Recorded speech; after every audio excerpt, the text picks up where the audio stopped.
Welcome, weary traveler. Tonight, we drift back in time, not to kings and castles, but to the quiet, overlooked corners of history, to a place nestled in the heart of medieval Europe, where dense forests cloaked rolling hills and stone villages huddled beneath looming cathedrals. This is feudal Bohemia, a land of winding rivers, old folk songs, and backbreaking work under the ever-watchful eyes of lords and landowners. But don't be fooled by the gentle hum of the countryside. Life here was anything but gentle.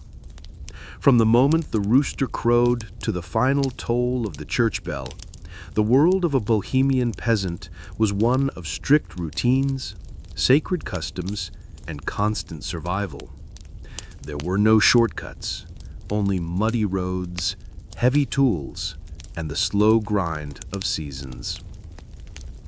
In this calm and drowsy tale, we won't rush. We'll walk barefoot down a frost-touched path, past smoky hearths and barley fields, and pause by candlelight to hear forgotten stories of guilds, grain taxes, wooden shoes, and whispered prayers. You'll see why a single day here might have been more than enough. So close your eyes, slow your breath, and let the soft sounds of the past carry you away. Sleep well as we journey into the quiet, unrelenting world of feudal Bohemia and discover why you probably wouldn't last a day. Before the sun, smoke, frost, and a bare floor. You awaken not to a sound, but to a silence. A deep, penetrating silence that is colder than the air itself. It is the silence of a dead fire. The last ember in the central hearth has given up its ghost, leaving behind only a fine gray powder and the faint, acrid memory of smoke. The air in your one-room cottage, your chalupa, is thick with it. You breathe it in, a familiar morning cocktail of stale wood smoke, damp earth, unwashed bodies, and the faint, sweetish scent of the animals who share this space with you just beyond a low wattle and daub partition. It is the smell of survival, and it clings to everything you own. Your eyes are open, but in the pitch black of this pre-dawn hour, it makes little difference. There are no windows of glass, only small, shuttered openings cut into the wattle and daub walls. They are closed tight against the biting cold of a late Bohemian autumn, but the cold finds its way in regardless. It seeps through the mud and straw of the walls, through the thatch of the roof, and up from the packed earth floor beneath you. You are lying on a pallet of straw, a thin blanket of coarse wool your only shield. It is not enough. The cold has sunk deep into your bones, a familiar ache that lives there from the first frost of the year until the last. You feel it most keenly in your feet. Your toes are numb, distant things you can no longer command. You try to wiggle them, a small, desperate act of rebellion against the encroaching chill, but they respond with a dull, pins and needles protest. The floor is just inches from your face, and you can feel its icy presence radiating upwards. You know its texture by heart. The smooth, hard-packed areas near the hearth, the looser, grittier areas near the door where the dampness gathers. In the summer, it is cool and pleasant. Now, it is a slab of frozen earth that seems to be actively draining the life from you. Slowly, you push yourself up. Your joints cry out in a chorus of creaks and groans. Every muscle is stiff, not from restful sleep, but from the tension of fighting the cold all night. Your breath plumes in front of your face, a ghostly white cloud in the oppressive darkness. Across the small room, you hear the soft stirring of your family, a child's whimper, quickly shushed, the heavy, rhythmic breathing of your wife, the rustle of straw as someone else turns over, seeking a final moment of respite that will not come. There is no privacy in this life, only a shared, huddled existence. Every cough, every sigh, every nightmare is a public event. Your first task of the day, before all others, is the fire. It is the heart of your world. Without it, there is no cooked food, no small circle of warmth, no light to push back the shadows. It is life itself. You crawl on your hands and knees toward the center of the room, your palms stinging as they meet the frozen ground. Your fingers, stiff and clumsy with cold, search for the small pile of kindling you prepared last night. Dried twigs, a few precious slivers of wood, a bit of lint saved from your tunic. It's a meager offering. You know that the wood you gather is not truly yours. The forest belongs to your lord. Every fallen branch, every dry stick is his property. Taking it is a crime, a form of theft they call poaching. But a dead fire is a more immediate threat than the lord's forester. You find the flint and steel, their metallic cold a shock to your fingertips. You strike them together, once, twice. A pathetic spark flies and dies in the damp air. You try again, your movements slow and deliberate, your knuckles scraping against the stone. Another spark, then another. Finally, a tiny, promising glow catches on the driest bit of tinder. You lower your head, your face close to the floor, and you blow. Not a hard, desperate gust, but a slow, steady, controlled breath. The breath you have used to coax flames to life since you were a boy. The tiny spark wavers, hesitates, then strengthens.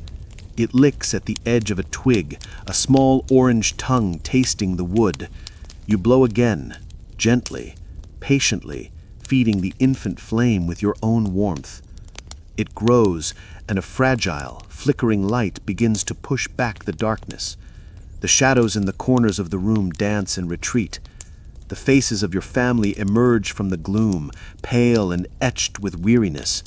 The smoke, once stale and choking, now has the fresh, sharp scent of new fire. It stings your eyes and makes you cough, but it is the smell of hope. A small, temporary victory has been won against the cold and the dark. The day has not yet begun, but your first struggle has already been over. You huddle closer to the growing warmth, your hands outstretched, feeling the life slowly return to your fingers. It is a fleeting comfort. You know what awaits you outside: the frost on the fields, the biting wind, the long hours of labor.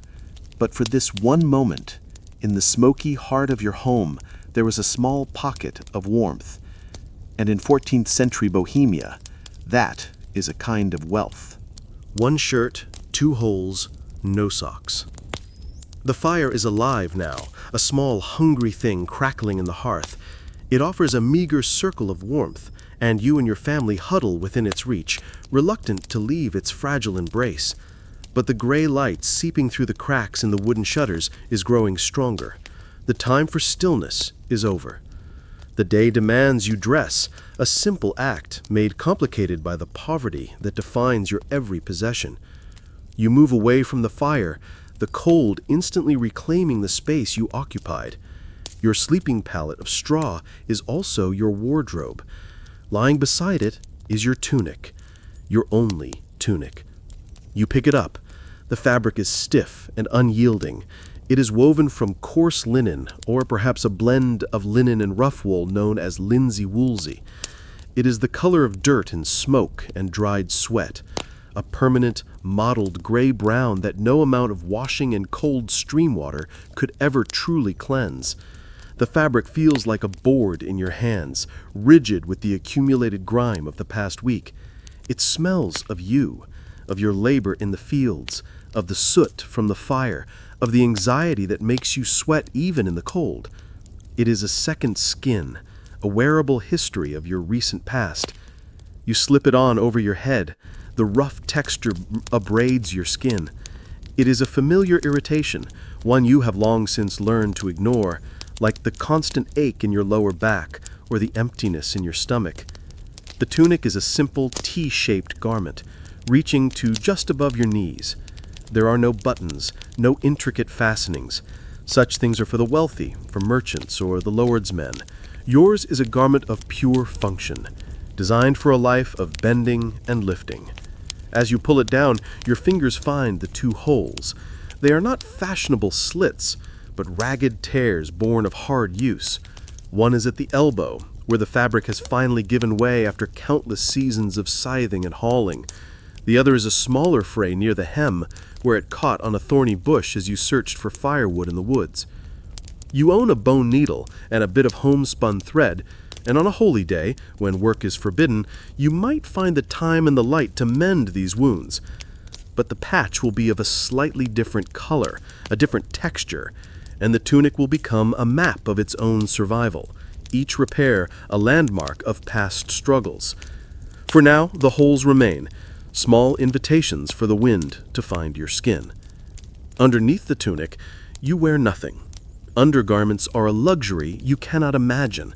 The idea of a soft layer of linen between your skin and the coarse outer garment is a fantasy reserved for nobles and high-ranking priests. Your reality is the direct, unmediated chafe of your clothes. Now for your legs. You pull on a pair of brays, loose-fitting linen trousers that tie at the waist with a simple cord. They are in a similar state to your tunic, stained, stiff, and carrying the same faint, sour scent of labor. You tuck their lower ends into wrappings of cloth, or winingas, that you wind tightly around your calves from ankle to knee. These offer some small measure of protection from thorns and biting insects, and a little extra warmth.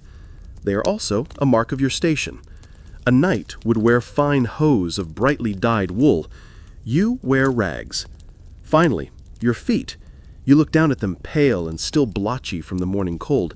You have no socks. The very concept of a knitted covering for your feet is alien. Instead, you might have small squares of cloth to wrap around them before putting on your shoes, but even these are a precious commodity. More often than not, your feet go directly into your shoes, a decision you will pay for later in the day with blisters and sores. Your shoes are your most valuable possession, perhaps aside from a good knife. They are simple, turn shoes, made of a single piece of tough leather sewn together and turned inside out, so the seam is on the inside. The sole is thin, and you can feel every stone, every root, every frozen clod of earth through it. They are worn smooth, and the leather is cracked. A traveling cobbler might pass through the village once or twice a year, and for a small fee, or a share of your meager harvest, he might repair them. To buy a new pair would require a sum of money you have never held in your hand at one time. So you treat them with care, cleaning them of mud when you can, hoping they will last another season. These shoes are the only thing that stands between you and the raw earth. The only thing that might prevent a cut that could fester and then lead to the quiet, lonely end that has claimed so many you have known. Dressed, you are now a figure of the 14th century Bohemian landscape. Every item on your body speaks of your place in the world. The dull, earth-toned colors of your clothes are not a choice, but a necessity. Bright dyes are fantastically expensive, derived from rare plants, insects, or minerals. The reds, blues, and purples you sometimes see on the lord's family as they ride past are as alien to you as the language of the birds. Your world is the color of mud, wood, and stone.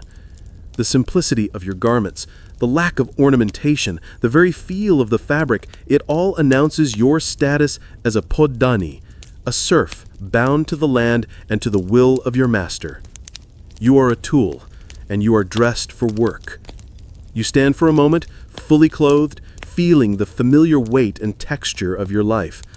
The two holes in your shirt are a small private reminder of your poverty, one for the work that breaks your body, one for the forbidden places you must go to survive. You are ready. The day, with all its demands, can now truly begin. Your breakfast is black bread and bitterness. The fire, now burning with a steady if modest flame, has done its work. The smoky chill in the cottage has receded, replaced by a smoky warmth. The smells of sleep and damp earth are now mingled with the scent of toasted grain. Your wife is moving by the hearth, her silhouette dark against the firelight. The breakfast is ready. It is the same breakfast you have eaten nearly every day of your adult life. It is the same breakfast your father ate before you. It is a meal of pure necessity, designed not for pleasure, but for function, to provide enough strength to begin the day's labor. She hands you your portion. It is a thick slice of bread, cut from a dark, dense loaf. This is not the light, airy wheat bread of the nobility. Wheat is a cash crop, grown on the lord's domain land to be sold in the towns or used in his own kitchens. You grow rye, barley, and oats for your own subsistence. This bread is made from rye flour, and it is a heavy, almost wet thing in your hand. Its color is a deep, dark brown, nearly black. It is called simply black bread. Its crust is hard, a challenge to your teeth, but the inside is chewy and has a strong, slightly sour taste that fills your mouth. You chew slowly, deliberately. Each bite requires effort. Your teeth, like those of most people you know, are worn and often ache. The coarse, gritty flour, ground between two massive stones at the Lord's mill, has taken its toll over the years. Sometimes the bread is so hard from being a day or two old that you must dip it into a cup of water or thin, sour ale to soften it enough to eat. Today it is fresh enough to be eaten as is. If you are lucky, truly lucky, there might be a small smear of lard to go with it, adding a rich, salty flavor and precious fat to the meal. More often, there is nothing but the bread itself. Today is not a lucky day. As you eat, you feel a familiar, gnawing ache in your gut. It is not the sharp pain of immediate hunger, but the dull, constant companion of a life lived on the edge of sufficiency. This bread will quiet the ache for a few hours, but it will not satisfy it. It will fill your stomach, but it will not truly nourish you. Your body craves more fat, more protein, more of the very diet that is a sign of wealth. But such things are rare treats. A piece of cheese, an egg from your single scrawny chicken, a bit of salted fish bought from a traveling merchant, these are for holy days or special occasions. Your daily reality is this bread. And with the bread comes a bitterness that has nothing to do with the sour rye. It is the bitterness of knowledge. You know that to make this bread, you first had to grow the rye. You plowed the field, sowed the seed, weeded the shoots, and harvested the grain with a sickle, your back bent under the sun. Then you had to take that grain to the Lord's mill.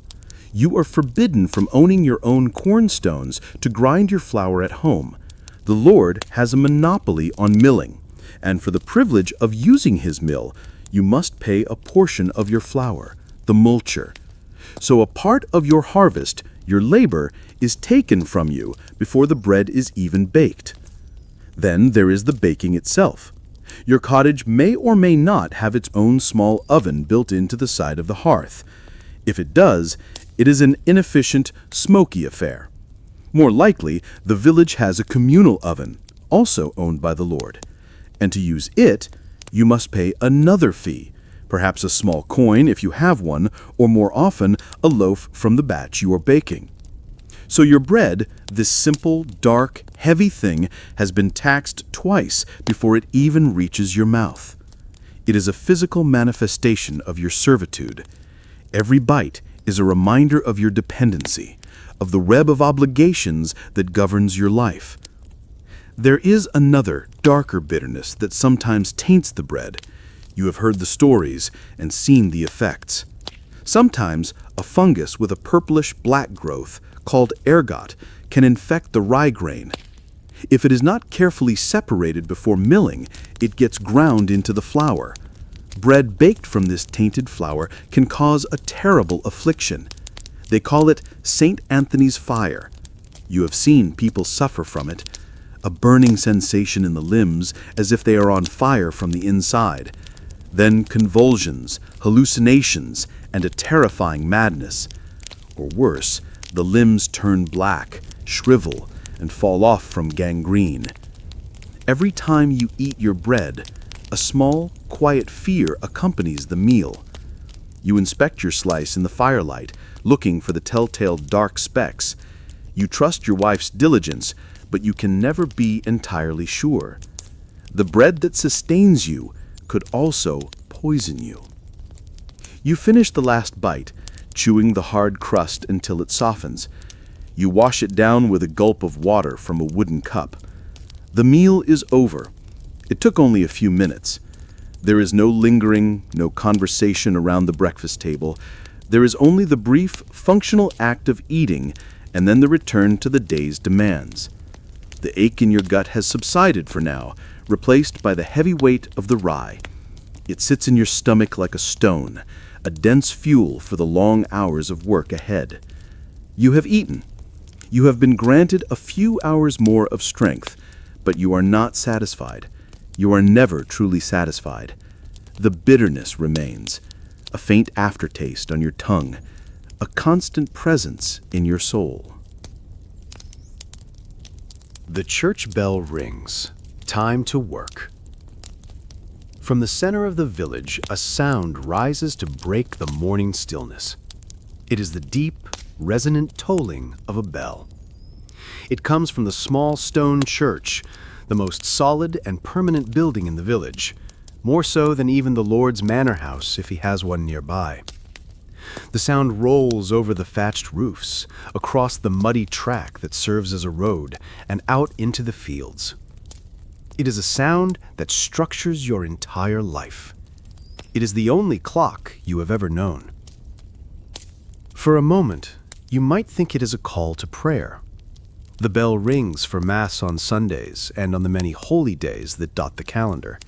It tolls for weddings, for baptisms, and for funerals. It is the voice of God, a reminder of the spiritual world that exists alongside your own, a world of saints and angels, of heaven and hell. But this is not a Sunday. It is a weekday. And this bell, at this hour, has a different meaning. It is not a call to prayer. It is a call to work.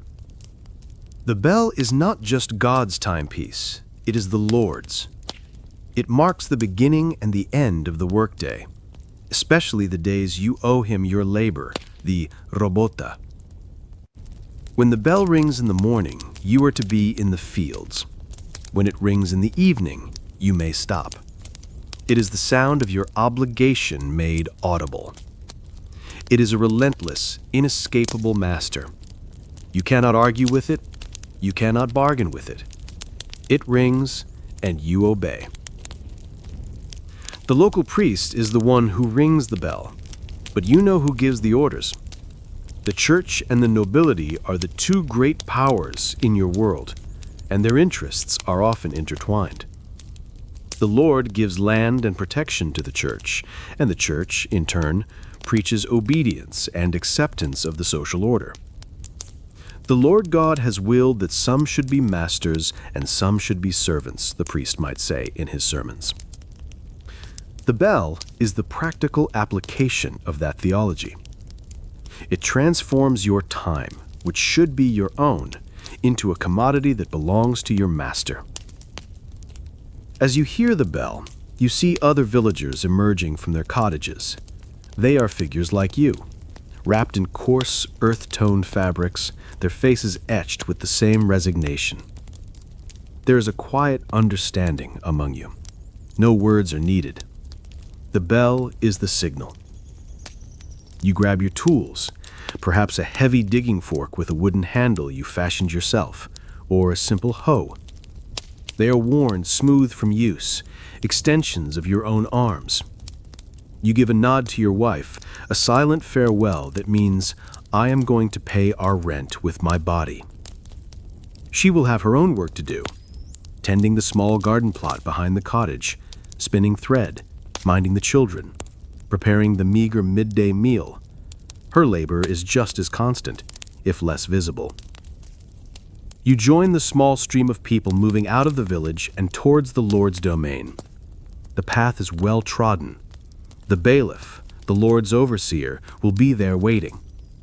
He is a man from your own class, but elevated to a position of petty authority. He carries a rod, a symbol of his power, and he is never shy about using it. He will have a list, either in his head or on a piece of precious parchment, of who owes labor on this day. He will check you off, his eyes scanning for anyone who is late or absent. Sickness is a poor excuse. A day of lost labor is a day of lost profit for the Lord, and the bailiff's job is to ensure that profit is maximized. The sound of the bell fades, but its command lingers in the air. It has set the rhythm for the day. You will work until the sun is at its highest point, when the bell might ring again for a short break for your midday meal, the black bread you carry with you, perhaps with a piece of onion or a hard cheese.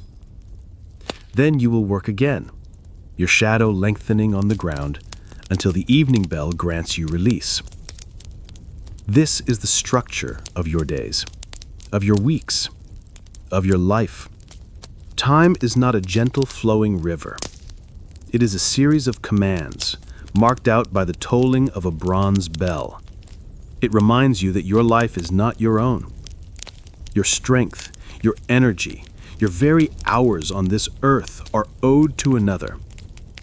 The bell is a constant, public declaration of your servitude. It is the sound of the feudal system, itself, ringing out across the land, reminding everyone of their place. And your place is at the bottom, with your back bent and your hands in the dirt. You head to the fields with a bent back. The group of villagers arrives at the edge of the Lord's domain. The bailiff is there, as expected, leaning on his staff, his face a mask of sour impatience. He watches you approach, his eyes counting, assessing. There are no greetings, no pleasantries. This is a transaction, not a social gathering. He points toward the section of the field that is to be worked today. It is a wide expanse of dark, heavy soil, recently plowed, but now needing to be broken down further, cleared of stones and stubborn roots before it can be harrowed and seeded with winter wheat. The task is simple, brutal, and endless. You find your spot in the long, informal line of workers. You and the man next to you, a neighbor you have known your whole life, exchange your weary glance. It is the only communication that passes between you. Words are a waste of energy. You bend your back, and the work begins. Your tool for this task is a mattock, a heavy-headed implement with a sharp adze on one side and a pointed pick on the other. You lift it, feel its familiar weight, and bring it down into the earth. The pick end bites into the compacted soil with a dull thud. You pry, twist, and lift, breaking up a clod of earth. Then you do it again, and again, and again. The motion is rhythmic, hypnotic. Lift, swing, strike, pry. Lift, swing, strike, pry. Your world shrinks to the small patch of ground in front of you. You see the dark, damp soil, the pale, writhing earthworms your tool uncovers, the smooth, unyielding surfaces of the stones that hide just beneath the surface. Within the first hour, the muscles in your back and shoulders begin to protest. A dull ache starts in your lower back, a familiar fire that will grow into a steady, burning pain by midday. Your shoulders throb with each lift of the heavy tool. Your hands, even with their thick calluses, begin to feel the strain. The repetitive motion, the constant tension, the unceasing effort, it is a slow, methodical process of wearing your body down. You do not think about the pain. To focus on it would be to surrender. You push it to the back of your mind, another piece of background noise in a life full of discomfort. You work in silence, or something close to it. The only sounds are the rhythmic thud of tools hitting the earth, the grunts of exertion, the occasional sharp crack of a tool handle breaking, and the sharp, barked commands of the bailiff as he walks the line, watching for shirkers. He is the Lord's shadow, a constant, unwelcome presence. If he sees you leaning on your tool for a moment too long, you will get a sharp word. If he sees you talking, you will get a warning. If he sees what he perceives as laziness, you might feel the sting of his staff across your shoulders. The threat is always there, a quiet spur to keep you moving. As the morning wears on, your body settles into a state of screaming protest. Every muscle fiber seems to scream for a rest that will not come. Your breath is short and ragged. Sweat trickles down your temples and stings your eyes. It soaks the collar of your rough tunic, making it cling unpleasantly to your skin. The sun, finally clear of the hills, begins to beat down. And even on a cool autumn day, the heat of your own labor is intense. You pause for a moment to wipe your brow with the back of your forearm, leaving a smear of dirt across your face. In that brief second of stillness, you straighten your back. The pain is sharp, a knife twisting in your spine. It is easier to stay bent. The bent back is the posture of your class, the natural state of a man who spends his life looking at the ground. You find small ways to cope. You focus on the rhythm of the work, letting your mind go blank. You measure your progress not in hours, but in small, achievable goals. Just get to that large rock. Just finish this one row. You watch the sun's slow arc across the sky, the great clock that governs the bailiff's bell. Its position tells you how much of the ordeal is left. You are a prisoner, and the sun is your warden. Sometimes your mind wanders. You think of the meager meal waiting for you. You think of your wife and hope the chickens have not been taken by a fox. You think of the coming winter and wonder if the small store of grain you were allowed to keep will be enough. These thoughts are fleeting, quickly pushed aside by the immediate, overwhelming reality of the work. Lift, swing, strike, pry. There is no pride in this work. You are not building a cathedral or creating a work of art. You are preparing the Lord's field so he can grow richer. Your labor is alienated from you, a force you expend for the benefit of another. The exhaustion that seeps into your very marrow is the price of your survival. By the time the midday bell rings for a short respite, your body is a single, unified ache. You collapse onto the ground, your muscles twitching with fatigue. You gnaw on your black bread, the taste of dirt and sweat in your mouth. You don't have the energy to talk. You just sit, gathering your strength for the afternoon, which you know will be a mirror of the morning, only harder, as your initial store of energy is gone. Your back is bent, your muscles scream, and the day is only half over. There's a wolf in the woods, and worse. The day's labor in the Lord's field is finally over. The evening bell has rung its welcome release. Your body is a vessel of pain, every movement an effort. As you trudge back toward the village, your path takes you along the edge of the woods. The sun is setting, casting long, distorted shadows that stretch from the trees like grasping fingers. The forest, which in the daylight can seem a place of muted beauty, now transforms into a place of deep and menacing mystery. And as you walk, you feel a familiar prickle of fear on the back of your neck. You fear the animals. You know what lives in the deep woods. You have heard the howling of wolves on cold winter nights, a sound that makes the hair on your arms stand up and sends you scurrying to check the flimsy latch on your cottage door. The wolf is the peasant's ancient enemy. It preys on sheep, on calves, sometimes even on a child who has wandered too far from the village. It is a symbol of the raw, untamed nature that exists just beyond the borders of your civilized world. You have seen their tracks in the mud, and once you saw the bloody remains of a sheep they had taken from the common pasture. The image stays with you. There are other dangers, Wild boar, with their sharp tusks, can be fiercely aggressive if startled. A bear, though rarer, is a creature of immense power. These are the tangible teeth and claws fears that populate your nightmares. The woods are not a place for a leisurely stroll. They are a borderland, a place where the order of the human world gives way to an older, more violent law. Every snap of a twig, every rustle in the undergrowth makes you jump. You clutch the handle of your work tool a little tighter. It is a poor weapon, but it is better than nothing. But there is something in these woods you fear more than any wolf or boar. You fear the Lord's foresters. The forest, like the fields, is not yours. It belongs to the Lord. It is His private hunting reserve, His larder, His source of timber, and He guards it jealously.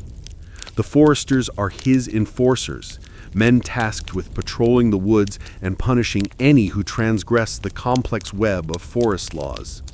Their authority here is absolute. They are often brutish men, chosen for their loyalty to the Lord and their lack of compassion for peasants like you. They know the woods better than anyone, and they move through them like ghosts. Your very presence here, on this path, is tolerated. But to step off the path, to venture among the trees, is to enter a world of legal peril. The laws are designed to protect the Lord's hunting pleasures. You are forbidden to hunt, of course. To kill one of the Lord's deer is a crime so severe it could be punished by death or mutilation. You have heard stories of men being hanged for poaching a stag. But the laws are far more intricate and oppressive than that. You are forbidden to carry a bow and arrow in the forest. You are forbidden to own hunting dogs, or if you do, they must be lawed, a cruel practice of cutting the tendons in their paws so they cannot chase game. You are forbidden to build any kind of fence or enclosure that might impede the movement of the deer. You are forbidden to clear any land for planting within the forest bounds. And, most pressingly, you are forbidden to take wood. You cannot cut a living tree for lumber to repair your cottage. You cannot even cut a sapling to make a new handle for your broken axe. The penalties are severe, heavy fines that you could never hope to pay, a flogging in the village square or time in the Lord's dungeon. So you are caught in a cruel paradox. The woods are full of the things you need to survive. There is game that could provide precious meat for your family. There is wood that could warm your home and cook your food. But to take these things is to risk ruin. This is why you and your neighbors become thieves in the night. You might sneak into the woods after dark, your heart pounding in your chest, to gather fallen branches, always listening for the forester's footstep. You might set a small, discreet snare for a rabbit, hoping it will go unnoticed. It is a constant, nerve-wracking gamble. The foresters are more dangerous than wolves because their malice is human. A wolf kills out of hunger. A forester acts out of duty, but often with a cruel pleasure in his power. He can accuse you of a crime on the flimsiest of evidence. If he finds you in the woods with an axe, he can claim you were about to cut a live tree, even if you were only trimming a fallen branch. Your word against his means nothing. He represents the Lord's law, and you are just a serf. He is the reason you walk quickly past the tree line, your eyes averted. You do not want to attract his attention. You do not want him to stop you, to question you, to look for an excuse to levy a fine or deliver a beating. The howls of a wolf are terrifying, but they are the sounds of nature. The cold, suspicious stare of a forester is the look of the system that oppresses you, a system that values a deer's life far more than yours. The forest, a place that should offer sustenance, is instead a landscape of fear, where the greatest predator walks on two legs. You may have to pay to use your own oven. You arrive back at your cottage, the day's work in the Lord's field behind you, the fear of the forest receding with the growing darkness. The air is filled with the smells of evening in the village, wood smoke from a dozen hearths, the scent of cooking, the lowing of a cow being brought in for the night. Inside your home, your wife has been busy. She has prepared the dough for tomorrow's bread. But the small, smoky hearth in your cottage is not suitable for baking a proper loaf. For that, you need a real oven, one that can reach and hold a high, even heat. And in your village, there is only one such oven. It sits in a small, specially constructed hut near the center of the village. It is a large, domed structure made of clay and stone, a marvel of engineering compared to your own wattle and daub home. It can bake a dozen loaves at once, turning out bread with a perfect crust and a moist crumb. It is a vital piece of village infrastructure, and, like everything else of value, it belongs to the Lord. This is the principle of banalité, or manorial monopolies. The Lord has the exclusive right to own and operate certain essential facilities, and his tenants, that means you, are required to use them. You are forbidden from building your own large oven. You must use his, and for that privilege, you must pay. This is the Lord's ban, his right of command. The fee, known as the furbanal, can be paid in several ways. If you are fortunate enough to have a few small coins, you can pay in cash. But coin is a rare commodity in your world. More often, the payment is in kind. The baker, who operates the oven on the Lord's behalf, will claim one loaf out of every batch you bake. It might be 1 in 10 or 1 in 12, depending on the local custom and the Lord's greed. So, just like with the flour from the Lord's mill, a portion of your food, your sustenance, is skimmed off the top. The bread you worked so hard to grow the grain for, and which you will work so hard to pay for the grinding of, is taxed yet again before you can eat it. So you have a choice to make. You can obey the law, take your dough to the communal oven, and surrender a part of your family's food. This is the safe, legal path. It means less bread for the coming week, a tightening of belts that are already cinched to the last notch.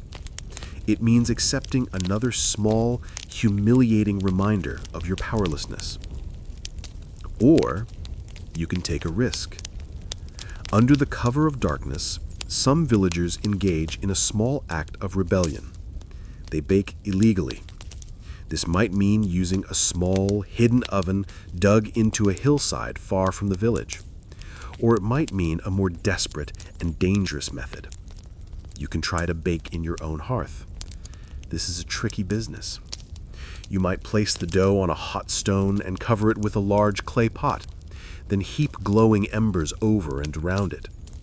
It is a slow, inefficient process. The heat is uneven.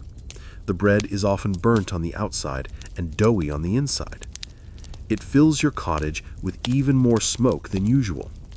But every loaf you produce this way is entirely yours. It is a small victory against the Lord's monopolies. The risks, however, are significant. The smell of baking bread is distinctive and carries a long way. If the bailiff or one of his cronies catches a whiff of it coming from your cottage on a non-baking day, they will come to investigate. If they find your makeshift oven or the freshly baked illicit loaf, the punishment will be swift. You will be fined an amount you cannot possibly pay, forcing you further into debt and obligation to the Lord. Your illegal baking equipment will be destroyed. You might be publicly shamed or flogged. Tonight, looking at the precious mound of dough, you weigh the options. The gnawing hunger in your children's bellies argues for rebellion. The memory of the last man caught and shamed in the village square argues for compliance. It is a constant calculation, a weighing of hunger against fear. Every aspect of your life is a negotiation with a system designed to extract as much from you as possible. Even the simple, life-giving act of baking bread is fraught with economic peril and the threat of punishment. You might decide to be clever. Perhaps you will take most of your dough to the Lord's oven and pay the fee, but keep a small amount back to bake secretly in your hearth. A small deception, a way to claw back a little of what is taken from you. It is a game of cat and mouse, played out every day in 1,000 small ways across the Lord's estate. Tonight, you might be the mouse that gets the cheese, or you might be the one that gets caught in the trap. The choice is yours, but neither option feels like freedom.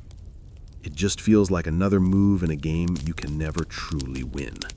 The bailiff's shadow crosses your path. As you make your way through the village, perhaps carrying a bucket of water from the communal well or returning from checking on your single pig, a figure detaches itself from the gloom of an adjacent cottage. Your stomach tightens. You don't need to see the face clearly to know who it is. It is the bailiff, the Richter. He is the Lord's man on the ground, the human face of the oppressive system you live under. He is not a nobleman himself. He is one of you, a peasant. But he's been given a small taste of power, and it has made him something other, something to be feared. His shadow, long and distorted in the failing light, falls across your path before he does. It is a fitting metaphor. His influence, his potential for causing trouble, always precedes him. You stop. You do not want to, but you must. To ignore him, to try and walk past, would be an act of defiance he could not let stand. It would be an insult to his office, and, by extension, to the Lord himself. You bow your head slightly, your eyes cast down to the muddy ground. You do not meet his gaze. To look a superior directly in the eye can be seen as a challenge, an act of insolence. Your posture must be one of submission, of deference. You wait for him to speak. The silence stretches, and your heart beats a little faster. What does he want? Has one of your children caused some mischief? Did your pig wander into a neighbor's garden? Have you been accused of something? Your mind races through a list of your own small, necessary transgressions. The extra bundle of firewood you gathered, the snare you thought about setting, the bitter thoughts you had about him in the field today. Jan, he says. His voice is flat, devoid of warmth. He uses your first name, a reminder of his superior status. You would never dare to use his first name. To you, he is always Master Bailiff. Master Bailiff, you murmur in reply, your voice low. He takes a step closer, and you can smell the sour ale on his breath. He is bigger than you, better fed. His tunic is of a slightly better quality wool, and he wears sturdy leather boots, not worn-out turn shoes. These small differences are markers of his position, signs that he benefits from his role as the Lord's enforcer. The Lord requires an extra tax, he says, getting straight to the point. A talage. His daughter is to be wed. It will be a grand affair. Your heart sinks. A talage. It's an arbitrary tax, a demand for money or goods that the Lord can impose whenever he sees fit. It is not part of the regular schedule of rents and fees. It is an extra burden, unpredictable and unavoidable. A daughter's wedding, a son's knighting, the need to pay a ransom or fund a small war. Any excuse will do. And you, the peasants, are the ones who must pay for the Lord's celebrations and solve his financial problems. The harvest was not as good this year, Master Bailiff. You say, your voice barely a whisper. It is a weak protest, and you know it. The bailiff lets out a short, humorless laugh. The harvest is never good enough when a tax is due, he sneers. Find a way. A few groschens, or a healthy chicken. The Lord is not asking for much. To him, it is not much. To you, it is a disaster. A few groschens are money you do not have.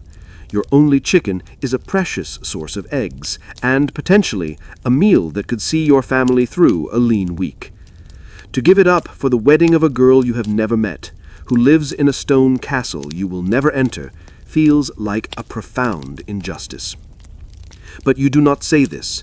To argue would be pointless and dangerous. The bailiff has the power to make your life even more difficult than it already is. He decides who gets the slightly better strips of land when they are reallocated. He can assign you the most unpleasant and back-breaking tasks during your robota. He can choose to overlook a small infraction, or he can punish it with the full force of the Lord's law. His goodwill is a fragile and valuable thing, and you have just been asked to pay for it. "I will have it for you by the end of the week, master," you say, the words tasting like ash in your mouth. You have no idea how you will get it, but you make the promise. You will have to. The bailiff nods, satisfied. He has asserted his power, delivered his message, and extracted your compliance. His work here is done. "See that you do," he says, his tone carrying a clear threat.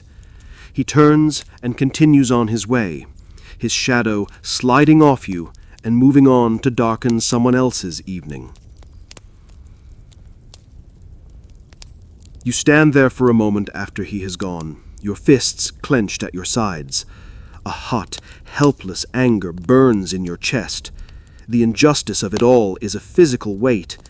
He walks away, leaving you with an impossible problem. You feel a surge of hatred for him, a man who was once your equal, but now serves as the boot on your neck. But that feeling is quickly suppressed, pushed down into the dark place where you keep all your other resentments and fears.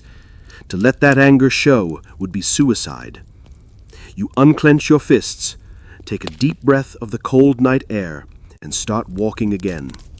You bow, you speak low, and you hope he keeps walking. That is the rule of survival. But as you walk, you are no longer just thinking about water or your pig. You're thinking about where on earth you're going to find a healthy chicken. The noble hunts while you starve. You are in your own small strip of land, adjacent to the woods. The work on the Lord's domain is done for the day, and you have a few precious hours of light left to tend to the cabbages and root vegetables that are your last defense against the coming winter. Your back aches, your stomach rumbles, and your mind is still troubled by the bailiff's demand for a tax. As you are on your knees, pulling a stubborn weed, you hear a sound. It is not a sound of the village. It is the sound of distant horns, the baying of hounds, and the thunder of horses' hooves. You look up, your hand shielding your eyes. Emerging from the woods is a hunting party. This is not the quiet, fearful poaching of a peasant. This is the sport of kings, the pastime of the nobility. At the front is the Lord himself, or perhaps his son, mounted on a magnificent war horse that seems to float over the rough ground. The man is dressed in rich velvets, his clothes a splash of impossible color, deep reds and greens against the muted tones of the landscape. A falcon with a leather hood sits calmly on his gloved wrist. Behind him are his companions, other nobles, equally well-dressed and well-mounted, and behind them the servants of the hunt, the dog handlers, or venators, struggling to control a pack of lean, powerful hunting dogs that strain at their leashes, their voices a cacophony of excited yelps. The party is a spectacle of wealth, power, and leisure. They are not working, they are playing, and their playground is the world you inhabit. They ride with a casual arrogance, their horses trampling the edge of the field where you have just finished your labor. They do not look at you. They look through you. To them, you are part of the landscape, no more significant than a tree or a rock. You are a silent, motionless figure in brown and gray, a part of the scenery for their grand adventure. You quickly lower your head and avert your eyes, just as you did with the bailiff. To stare is to be insolent. To be noticed is to risk trouble. The contrast is a physical blow. You spent the day toiling in the dirt to produce a meager amount of food. They are spending their day in joyful pursuit of game, not for sustenance, but for sport. The deer they are hunting, the boar they hope to corner, will end up as the centerpiece of a grand feast in the castle hall. A feast you will never taste, in a hall you will never enter. Their dogs are better fed than your children. Their horses are better shod and housed than you are. The cost of one of their velvet tunics could feed your family for a year. And the injustice is deeper than just the disparity in wealth. It is about the law. For them, the forest is a pleasure of pleasure. For you, it is a place of peril. If they kill a deer, it is a noble sport. If you were to kill that same deer to feed your starving family, it would be a capital crime. The very act is defined by who performs it. Just last year, you saw what happens to a peasant who forgets his place. A man named Thomas from a neighboring village was caught with 2 rabbits he had snared in the Lord's woods. Rabbits, not a stag, not a boar, just 2 small animals to fill an empty pot. His punishment was public, designed as a warning to the rest of you. He was flogged until his back was a bloody ruin. Then the forester who caught him, with a grim satisfaction, cut off his right hand, the hand that had set the snare. You watched, your stomach churning, feeling a mixture of pity, terror, and impotent rage. Thomas was ruined. He could no longer work effectively in the fields. His family was cast into even deeper poverty, all for 2 rabbits. Now, as the noble hunting party thunders past, the memory of Thomas is vivid in your mind. You see the flash of their fine clothes, hear the jingle of their harnesses, and you feel the immense, unshakable weight of the system that governs your world. They hunt for sport while you are beaten for trying to survive. They ride past on their magnificent horses, trampling the edges of the fields you work with your bare hands, and they do not even see you. You are invisible. You are nothing. You are a serf, and they are the lords. And between those 2 states is a chasm that no amount of hard work or prayer could ever hope to cross. You keep your head down until the sound of the horns and the dogs has faded into the distance. Only then do you dare to raise your eyes. You are alone again in the field, with your aching back, your hungry belly, and the bitter, silent knowledge of your place in the world. You know the saints better than your neighbors. The year is not just a cycle of seasons, planting, growing, harvesting, and fallow. It is also a spiritual landscape, marked out by a dense calendar of holy days. You may not know how to read or write. You may not know the name of the king in Prague or understand the complex politics of the Holy Roman Empire, of which Bohemia is a part. But you know the saints. You know them intimately. You know them better than you know many of the people in the next village.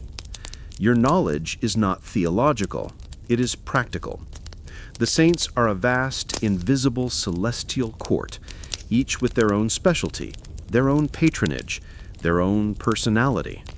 They are the intermediaries between your small, miserable life and the distant, terrifying power of God. God the Father is like your Lord, immense, powerful, and best dealt with through his agents. Praying directly to God feels audacious, like walking into the Lord's castle and demanding an audience. But praying to a saint, that is like asking a sympathetic courtier to put in a good word for you. Your year is structured around their feast days. The Feast of St. George in the spring is when cattle are first led out to pasture. The Feast of St. John the Baptist at midsummer is a time of bonfires and strange half-pagan rituals to ensure the health of the crops. The Feast of St. Martin in November is when the pigs are slaughtered and when many rents and dues are paid to the Lord. The Feast of St. Nicholas in December brings a flicker of light and hope to the darkest time of the year. These days are more than just dates on a calendar. They are the gears of your life. These holy days, or holidays, are often the only times you are legally excused from labor. The Lord cannot command you to work on the Feast of the Assumption, for example. This is not a gift of leisure. It is a divine command that even He must respect, at least in theory. But these are not days of restful relaxation. They are days filled with obligation. You must attend Mass. You must observe the proper rituals.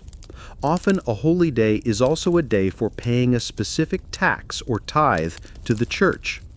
The church, like the Lord, requires its share. A tenth of your grain, a tenth of your livestock, a tenth of everything. This is the tithe, and failing to pay it is not just a crime, but a sin that could jeopardize your immortal soul. You have your favorite saints, the ones you turn to most often. You pray to Saint Anthony when something is lost, a tool, a chicken, a bit of hope. You pray to Saint Roch for protection against the plague, a constant looming terror. You pray to Saint Apollonia when you have a toothache, for she is the patron saint of dental problems, having had her own teeth brutally pulled out during her martyrdom. When your wife is in labor, you pray to Saint Margaret, the patron saint of childbirth. When a storm threatens your crops, you pray to Saint Christopher. Your relationship with them is almost contractual. You make a vow. Holy Saint Martin, if you protect my pigs from sickness until slaughter, I will light a candle for you at the church. It is a bargain, a desperate negotiation with the powers that be. Your cottage may have a small, crudely carved wooden figure of a patron saint, its features worn smooth by years of worried hands rubbing it for comfort. The saints are your unseen neighbors, your invisible allies in the daily struggle for survival. Their stories, told by the priest or passed down through generations, are a strange and often violent tapestry of martyrdom and miracles. You hear of St. Lawrence, who was roasted alive on a gridiron, or St. Catherine, who was condemned to be broken on a wheel. These stories are terrifying, but also strangely comforting. They show that even the holiest of people suffered immensely. Your own suffering, in comparison, seems a little more bearable, part of a universal condition. The saints fill your year not with joy, but with order and fear. The order comes from the reliable rhythm of the liturgical calendar, a structure that gives shape to the formless passage of time. The fear comes from the knowledge that you are constantly being watched, judged not just by the bailiff and the Lord, but by this vast invisible audience of holy spirits. A misstep, a forgotten prayer, a sin committed in a moment of weakness, all are noted. The saints can intercede for you, but they can also be offended. Your life is lived on a stage with an audience of saints, angels, and demons. You perform your duties, you say your prayers, you observe the feast days, and you hope that your performance is deemed worthy. You hope that your chosen patrons will look kindly upon your small, struggling life. In a world with so few reliable allies, you cling to the hope that you have friends in a higher court. The priest speaks in Latin. You nod anyway. It is Sunday, the one day of the week when the Lord's bell is a true call to worship. Labor is forbidden. You have put on your single tunic, perhaps after attempting to beat some of the dust out of it. You and your family join the rest of the village in the slow procession to the church. The church is the center of the village, not just geographically, but socially and spiritually. It is likely the only stone building you enter with any regularity. Its coolness in summer and its damp, bone-chilling cold in winter are familiar sensations. You step inside, leaving the sunlight and the mud of the world behind. The air is thick with the smell of old stone, dampness, and the sweet, cloying scent of incense. The interior is dark, with only a few small high windows letting in thin shafts of light that illuminate the dust motes dancing in the air. The space feels vast and imposing compared to your tiny cottage. Your voice, if you were to speak, would echo in the high vaulted ceiling above. You feel small, insignificant, as you are meant to. There are no pews. The congregation stands or kneels on the cold stone-flagged floor. The richer peasants or the bailiff's family might stand at the front. You find your place somewhere in the middle of the crowd, surrounded by the familiar smells and sounds of your neighbors, the scent of unwashed wool, a baby's cry, a hacking cough. The priest appears at the altar.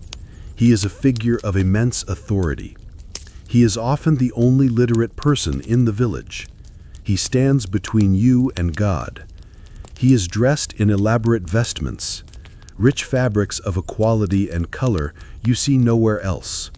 He turns his back to you, facing the altar, and begins the Mass. And he speaks in Latin, Introibo ad altare Dei. The words are a stream of incomprehensible sounds. To you, it might as well be the chirping of birds or the babbling of a brook. You do not understand a single word of the liturgy. The entire service, the prayers, the readings, the consecration, is conducted in a language that is utterly alien to you. It is the sacred language, the language of Rome, the language of God, and you are excluded from it. You do not follow the Mass with your intellect. You follow it with your body and your senses. You know the rhythms of the service by heart. You know when to stand, when to kneel, when to bow your head. You know when the small bell will ring at the moment of consecration, the most sacred and mysterious part of the service. This is the moment when the priest, through the power of his office and the mystery of God, transforms the simple bread and wine into the actual body and blood of Christ. You may not understand the words he is saying, but you know that something of profound and terrifying importance is happening at the altar. You kneel, your head bowed low, not daring to look. You are in the presence of a miracle, and it fills you with a sense of awe and fear. The priest may turn to deliver a sermon. He will speak in the vernacular, in the Czech dialect you understand. But the sermon is rarely a source of comfort. It is often a stern lecture on the importance of obedience, the evils of sin, and the torments of hell. He will describe the fiery pits, the demons with their pitchforks, the eternal agony that awaits sinners. He will remind you of your duty to the Lord, for the powers that be are ordained by God. He will remind you of your duty to the church, of the tithes you must pay to avoid damnation. The message is clear. Your life is one of suffering, and your reward will come in the next life, but only if you are obedient in this one. You listen, and you nod. You nod because it is what you are supposed to do. You nod because the man speaking to you has the power to grant or withhold the sacraments that are essential for your salvation. He baptizes your children. He hears your confession, a halting, awkward affair where you list your petty sins. He gives you last rites on your deathbed. Without him, the path to heaven is closed. So you nod, and you try to look pious, even if your mind is wandering to the state of your crops or the ache in your back. The service concludes. You file out of the church, blinking in the bright sunlight. You have fulfilled your weekly obligation. You have stood in the presence of God, even if you did not understand what he was saying. You have been reminded of your sinfulness and your powerlessness. The Mass was not a dialogue. It was a performance you were required to attend. The Latin was a barrier, a constant reminder of the vast distance between you and the sacred, the distance that only the priest could bridge. You have knelt because you must. You have listened to words you do not understand, and you go back to your life hoping that your silent, uncomprehending piety was enough. Witches live in the hills, or maybe they don't. The world you live in is shot through with a belief in the supernatural. The line between the natural and the magical is thin, porous, and easily crossed. God and his saints are on one side, but on the other is a darker, more chaotic world. The world of the devil, of demons, and of those who serve them, witches. The belief in witchcraft is not a scholarly debate. It is a practical, everyday reality, a way of explaining the unexplainable. When a cow suddenly stops giving milk, when a child falls ill with a fever that no herbal remedy can break, when a sudden hailstorm flattens your crops just before harvest. It is easy to suspect malice. It is easier to blame a malevolent human agent than to accept the random cruelty of nature or the inscrutable will of God. The witch provides a focus for fear and anger. Witches, you are told, live on the fringes of society. They are often old women, widows who live alone in isolated cottages at the edge of the village or in the hills. They are women who are already outsiders, and therefore objects of suspicion. Perhaps they have an unusual knowledge of herbs and plants. They might be the ones you would secretly visit for a poultice to soothe a burn or a tea to help you sleep. This knowledge, which can be used for healing, can also, it is believed, be used for cursing. The same woman who can provide a charm for a healthy birth can also be accused of causing a miscarriage with a muttered curse. The stories you hear around the fire on a winter night are full of them. Witches who can change their shape, flying through the night as owls or cats. Witches who meet in secret covens in the deep woods, where they perform blasphemous rituals, kiss the devil's rump, and steal the consecrated host from the church to use in their evil spells. They are said to be able to sour milk, kill livestock, cause impotence in men, and create potions that inspire unnatural love or hatred. These stories are terrifying, but they also serve a purpose. They reinforce the social order. The ideal woman is a wife and mother, obedient to her husband and to the priest, living within the communal structure of the village. The woman accused of witchcraft is her opposite, independent, secretive, powerful in her own right, and living outside the established norms. The fear of being labeled a witch is a powerful tool for keeping women in their place.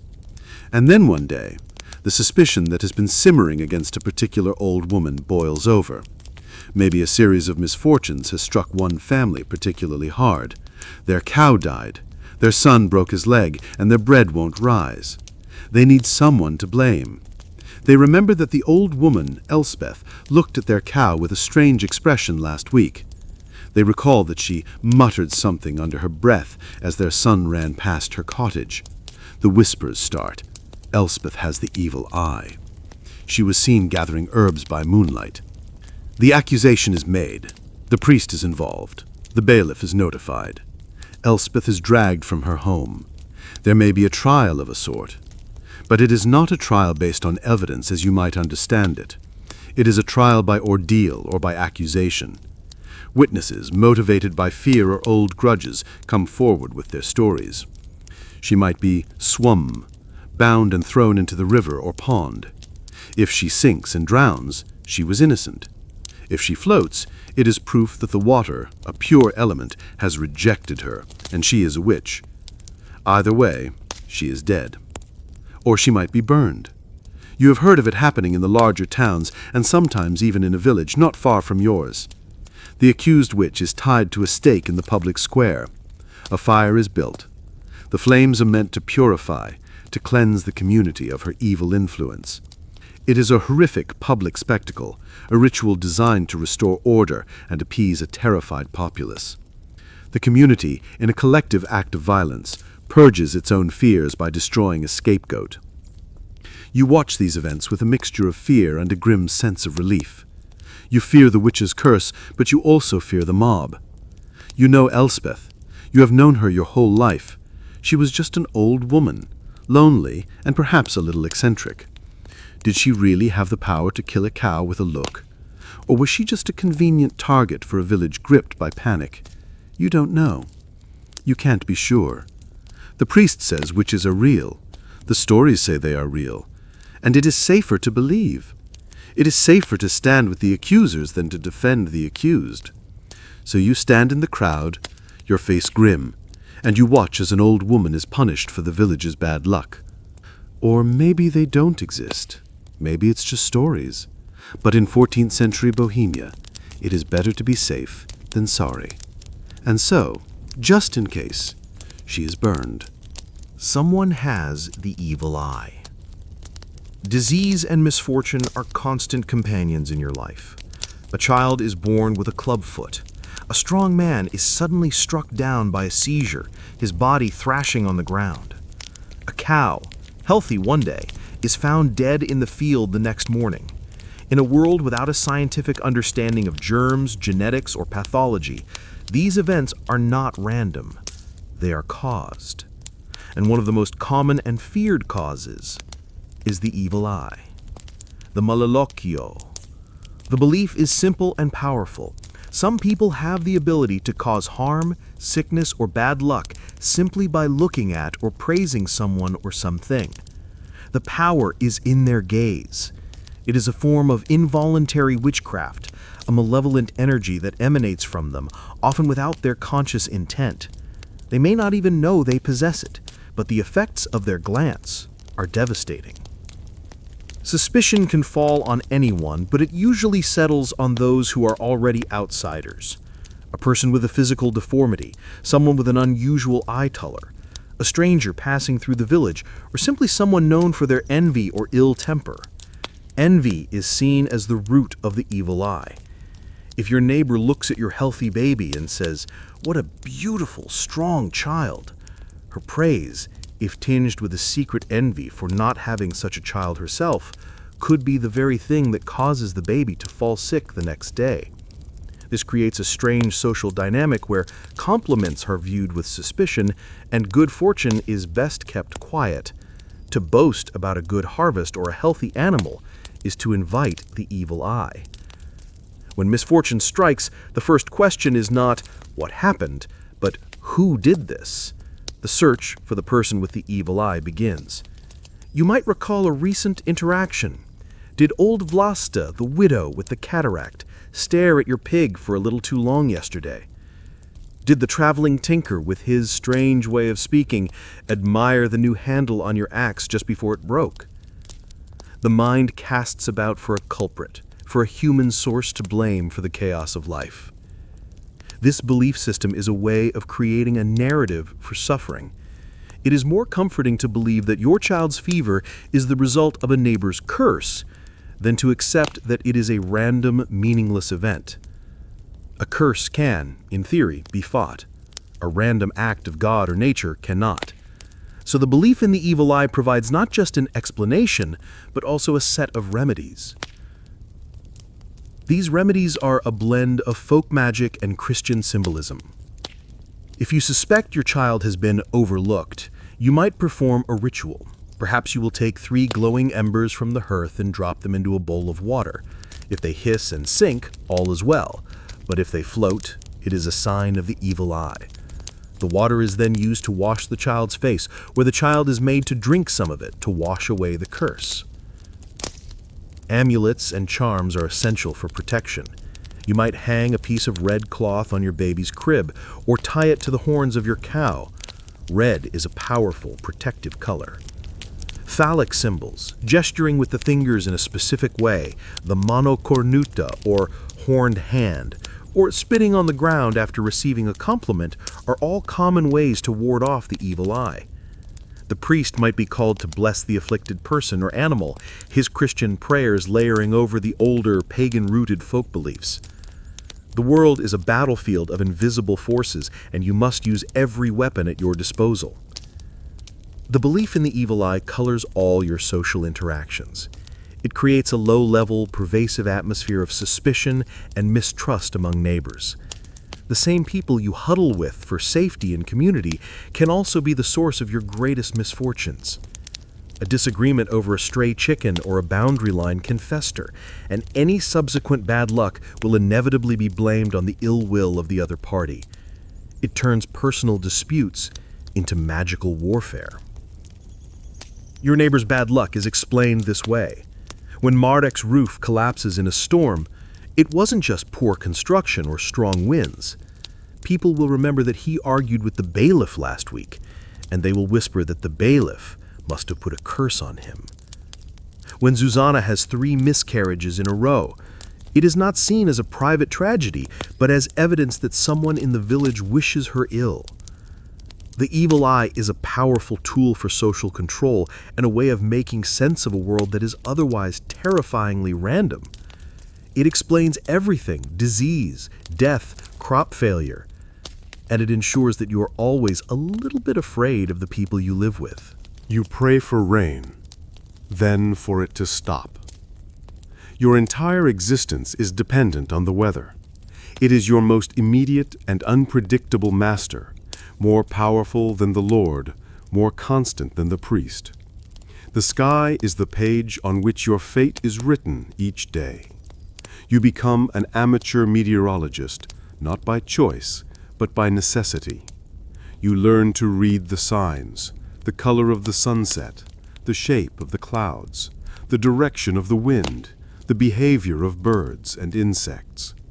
Your survival depends on your ability to guess what the heavens will do next.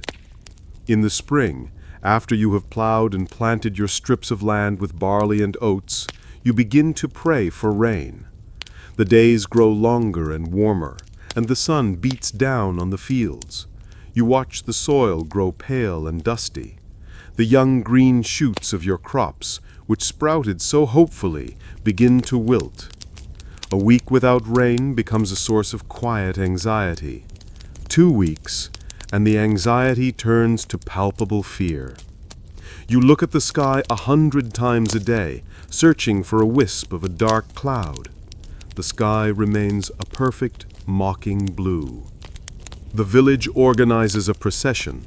Led by the priest, the entire population walks the bounds of the fields, chanting prayers and litanies. You carry banners with images of the Virgin Mary or a patron saint associated with agriculture. You are begging God to take pity, to release the waters and save your crops. Your prayer is a desperate communal plea. You pray for rain with all the fervor of your being. You bargain with God. You promise extra piety, a candle for the church, a small act of charity, if only He will let it rain. And then, one day, it does. The sky darkens, the wind picks up, and the first fat drops begin to fall. A collective sigh of relief runs through the village. The smell of rain hitting the dry earth is the most beautiful scent in the world. You stand in the downpour, letting it soak your tunic, feeling the cool water on your face. It is a baptism, a promise of life.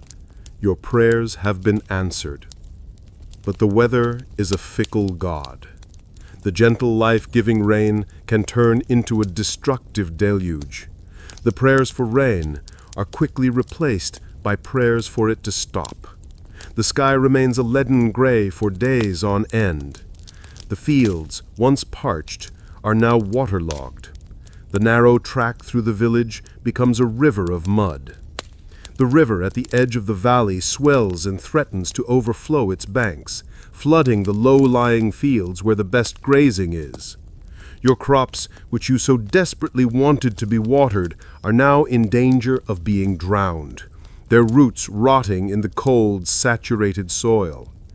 Your thatched roof, never perfectly waterproof, begins to drip, a miserable, steady rhythm that makes sleep impossible. The world becomes a damp, gray, miserable place. Now your prayers are just as desperate, but with a new target. Please, God, make it stop. The most terrifying manifestation of the weather's power is the hailstorm. It can arrive with shocking suddenness on a summer afternoon. The sky turns a strange, bruised greenish black. The air becomes still and heavy. And then it comes. Not rain, but ice. Stones of ice, some as small as peas, some as large as a bird's egg, rain down from the sky with incredible violence. There is nowhere to run, nowhere to hide. You can only cower in your cottage, listening to the terrifying drumming on your roof, praying it will hold. The storm passes as quickly as it came, leaving behind a scene of devastation. You emerge from your home to find the world transformed. The ground is white with hailstones, but the real damage is in the fields. Your crops, which were standing tall and green just minutes before, are now shredded and flattened, beaten into the mud. The leaves are torn to ribbons, the stalks broken. An entire season's work, an entire year's supply of food can be wiped out in 15 minutes. There is no appeal. There is no insurance. There is only stunned, silent despair. You look at the ruined field, and you feel a sense of utter powerlessness that is deeper than anything the Lord or the bailiff can make you feel.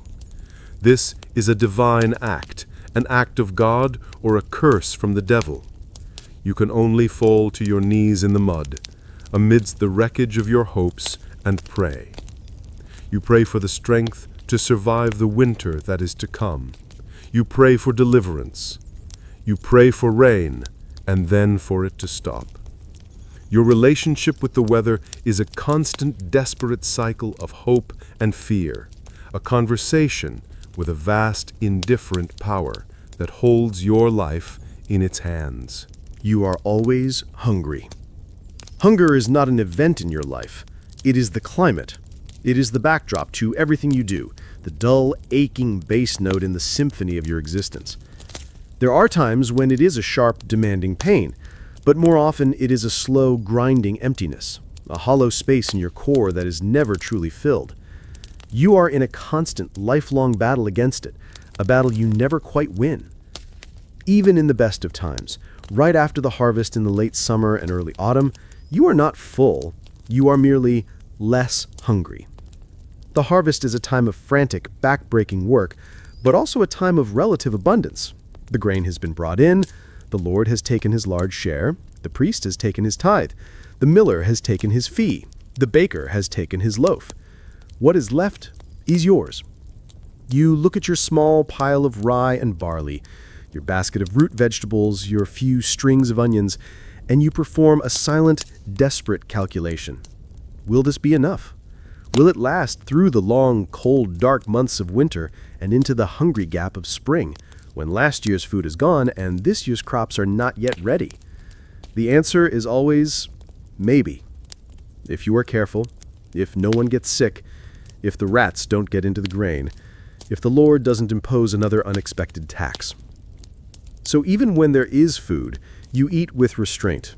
Meals are small, functional affairs. The black bread, the pottage, a thin, watery stew of oats or barley, cooked for hours over the fire with whatever vegetables are available. A cabbage, a few peas, an onion. If you are lucky, a small piece of bacon or salted meat might be thrown in to give it flavor, but most days it is a bland, monotonous gruel. You eat it slowly, making it last. You watch your children, ensuring they get a fair share, your own hunger pang secondary to theirs. As winter sets in, the gnawing emptiness becomes more pronounced. The days are short, the work outside is less, but the cold requires your body to burn more energy just to stay warm. The food stores dwindle with alarming speed. The bread is made with more barley or oat flour, and sometimes even with ground-up dried peas or acorns to make the precious rye last longer. The pottage becomes thinner, more watery. The small treats, an egg, a piece of cheese, are long gone. This is the season of hunger. It saps your strength. You feel a constant lethargy, a weariness that sleep does not cure. Your thoughts become sluggish. Your world shrinks. You think about food constantly. You dream of it. You dream of rich, fatty meat, of light, white bread, of sweet fruits. You wake up with the taste of ash in your mouth and the familiar emptiness in your belly. Hunger makes you irritable and weak. It compromises your body's ability to fight off sickness. A simple cold can linger for weeks, turning into a chest infection that could be fatal. A small cut is more likely to become infected. Hunger is the ally of disease. You see its effects all around you. The children are small and thin, their bellies sometimes swollen from malnutrition, despite their skinny limbs. The old people, who have less strength to begin with, fade away during the winter months, succumbing to what is simply called a wasting. They die of hunger, quietly and without fanfare.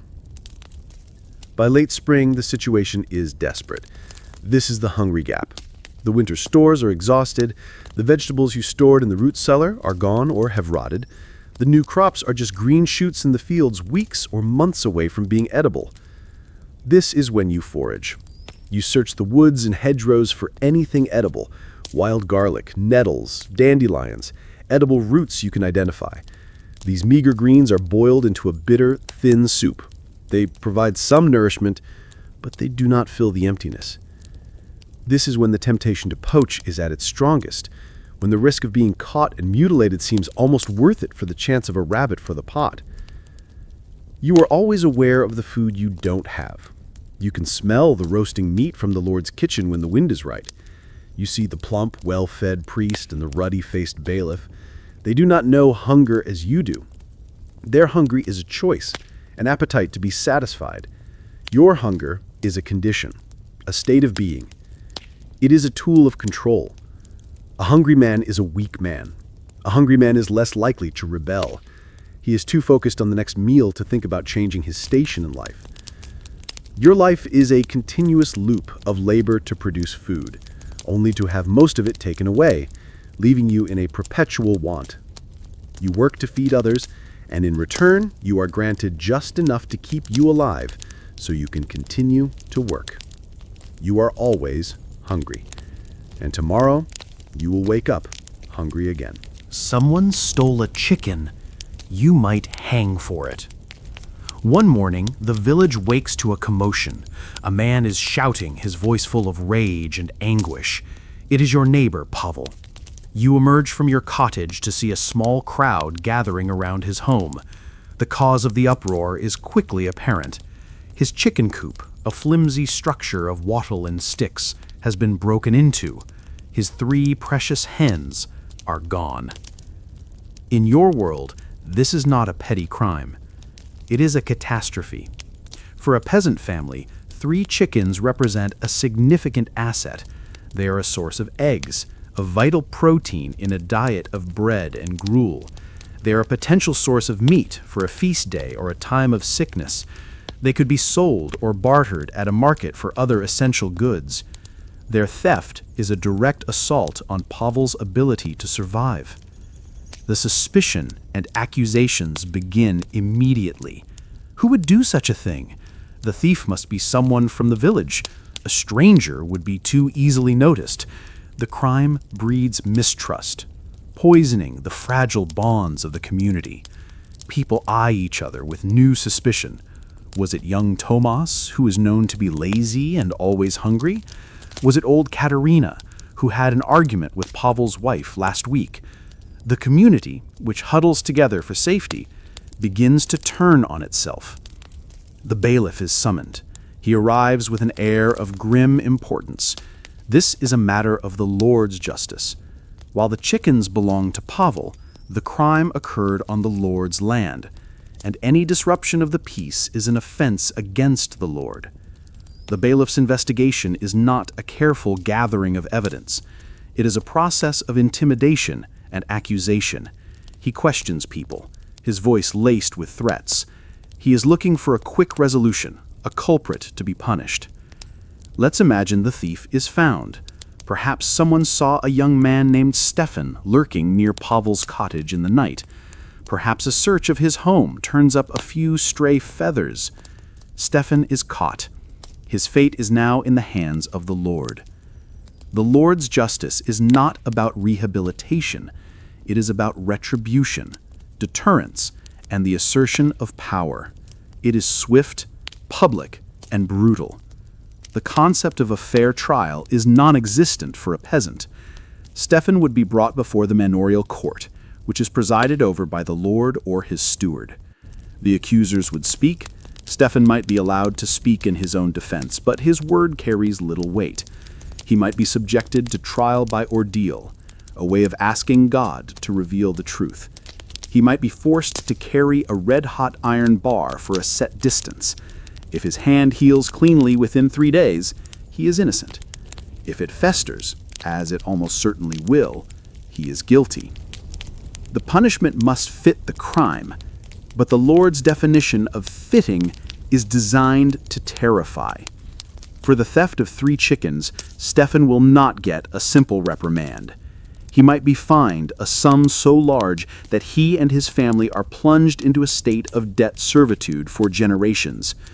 He will almost certainly be flogged in the village square, his screams a lesson to all who watch. His hands might be branded with a hot iron, a permanent mark of his crime. And if the Lord is in a particularly harsh mood, or if this is not Stephen's first offense, he might be hanged for it. The theft of livestock, no matter how small, is a serious felony. A public hanging is the ultimate expression of the Lord's power over the life and death of his subjects. A gallows might be erected in a prominent place, near the road or on a hill overlooking the village. The entire community would be required to attend. It is a gruesome, terrifying spectacle. You would have to stand there with your family, your children watching, as Stephen is led to the gallows, a rope placed around his neck. You would watch him struggle and die at the end of that rope. The message is unambiguous. This is what happens when you break the Lord's peace. This is what happens when you threaten the stability of the order. The value of the stolen chickens is irrelevant. The value of Stephen's life is also, in the grand scheme of things, irrelevant. What matters is the maintenance of order and the demonstration of the Lord's absolute authority. You might hang for stealing a chicken, and as you watch the body swaying in the wind, you are not thinking about justice. You are thinking about the overwhelming, terrifying power that controls every aspect of your life, a power that can extinguish that life for the smallest of transgressions. You are thinking that you must never, ever step out of line. A traveling merchant comes to town. One day, a new sound is heard on the road leading to the village. The creak of a cart's axle and the jingle of a mule's harness. It is a rare and exciting event. A traveling merchant, or peddler, has arrived. He is a man from a different world, a world of roads, towns, and money. He is not bound to the land like you are. He is a creature of commerce, of movement. His arrival is a disruption, a brief splash of color in a monochrome world. The whole village turns out to see him. He parks his cart in the small open space near the church, and it becomes the center of the universe for an afternoon. He is a spectacle in himself. His clothes, though dusty from the road, are of a better cut and quality than anything you own. He might wear leather boots that come up to his knees.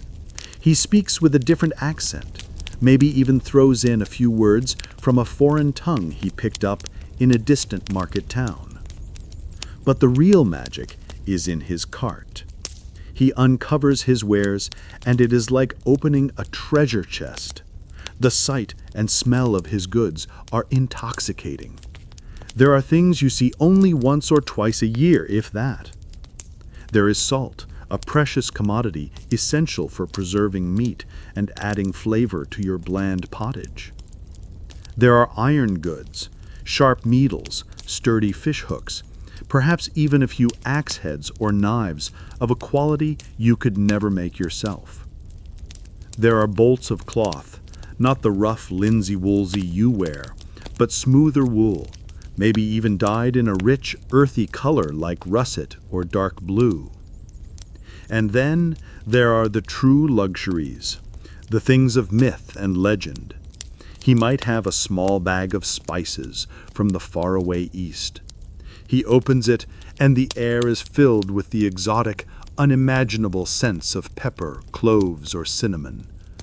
These are substances worth more than their weight in silver, things you have only heard about in stories, the stuff of a nobleman's kitchen.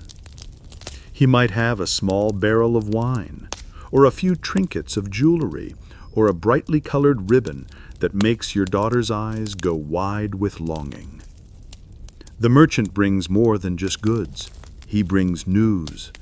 He has been to Prague, to Kutna-Hora, perhaps even to the lands of the Germans. He tells stories of the king, of wars and alliances, of strange events in distant places. His words are a window into a world that is vast and complex beyond your comprehension. He brings gossip and jokes and songs. For a few hours, he breaks the suffocating isolation of village life. But his presence is also a source of danger and a profound reminder of your own poverty. The merchant is here to trade. He wants coin, and you have little or none. He might be willing to barter, but the exchange rate is always in his favor. He knows you have no other options.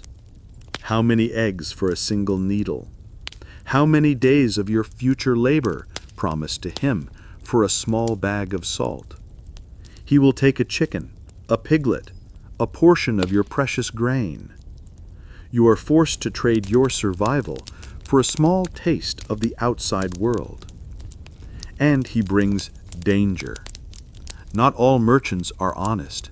He might be selling shoddy goods, a knife that will break, cloth that will fall apart. He is a stranger, and strangers are always objects of suspicion. He moves in a world of cash and trade that is governed by different rules than your world of obligation and servitude.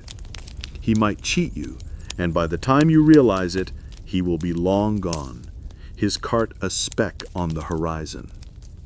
His presence can also attract other dangers. Robbers know that merchants carry money or valuable goods. His stay in the village might attract unwanted attention from bandits or desperate men. You stand at the edge of the crowd, watching the transactions. You see the bailiff's wife buy a length of blue ribbon, paying with a silver coin that seems to shine with an unnatural light. You see your neighbor trade a sack of barley for an iron pot. You look at the goods, you smell the spices, and you are filled with a deep, aching sense of lack. The merchant's cart is a rolling catalog of everything you do not have and will never possess. His brief visit highlights the stark, unchangeable reality of your poverty. He brings a tantalizing glimpse of a wider, richer world, but he also reinforces the walls of your own small, impoverished one. When he finally packs up his cart and leaves, the village seems quieter, duller, and poorer than it did before he came. The memory of what you cannot have lingers long after he is gone. A noble's wedding means you work harder. The bailiff's news was true. The lord's eldest daughter is to be married to the son of a neighboring baron. It is a major event, a strategic alliance of two powerful families, and it will be celebrated with a feast of epic proportions. For the lord and his family, it is a time of joy, pageantry, and political maneuvering. For you, it is a time of immense and unrewarded labor. The celebration is not for you, but you are essential to it. The preparations begin weeks in advance, and the demands on your time and resources increase dramatically. The Lord invokes his right to extra robata. Instead of 3 days a week working his fields, it is now 4 or 5. The regular work of the estate must continue, but on top of that, there is the work for the feast. You are sent to the woods, not to gather your own meager firewood, but to chop down massive trees for the great fires that will be needed for roasting. You haul heavy stones from the quarry to repair the road leading to the castle, so the noble guests can travel without discomfort. You are put to work in the castle itself, a place you normally only see from a distance. You are assigned to a team of other peasants under the sharp eye of a steward. Your job is to carry barrels, heavy barrels of ale and wine brought in from the lord's cellars or purchased from merchants. You wrap your arms around the rough wood, your muscles straining, and haul them up slippery stone steps and down dark, musty corridors. Your back, already in a state of chronic protest, screams with every step. You might be sent to the kitchens, a place of incredible heat, noise, and frantic activity. The head cook, a terrifyingly important man with a stained apron and a short temper, shouts orders. You are at the bottom of the hierarchy here, lower than the lowest scullion boy. Your job is to do the things no one wants to do. You pluck hundreds of chickens and geese, your fingers growing numb and sticky with fat and feathers. You turn the spit for hours on end, a long, mind-numbing task, rotating a massive haunch of venison or an entire pig over a roaring fire, the heat scorching your face and the smoke stinging your eyes. You scrub giant greasy pots with sand and cold water until your hands are raw. All around you is a spectacle of unimaginable abundance. You see more food in one day than you would see in a year. There are piles of fine white bread, wheels of cheese, sides of beef, strings of sausages, delicate pastries, and fish brought from the Lord's own ponds. The smells are intoxicating and torturous. You are surrounded by food, yet you are still hungry. You might be given a crust of bread or a bowl of thin soup at the end of the day, but the feast itself is not for you. To be caught stealing a small piece of meat or a pastry would mean a severe beating. You see the nobility up close, a rare and intimidating experience. They sweep past you in their silks and velvets, their laughter echoing in the halls. They do not acknowledge your existence. You are part of the furniture, a silent, laboring presence. You must be invisible. You must keep your head down, do your work, and stay out of the way. The day of the wedding arrives. The castle is a riot of color, music, and noise. You're still working, carrying trays of food, clearing away dirty dishes, replenishing the wine. You catch glimpses of the great hall, of the long tables laden with food, of the beautifully dressed lords and ladies eating and drinking with abandon. You see more food wasted than your family eats in a month.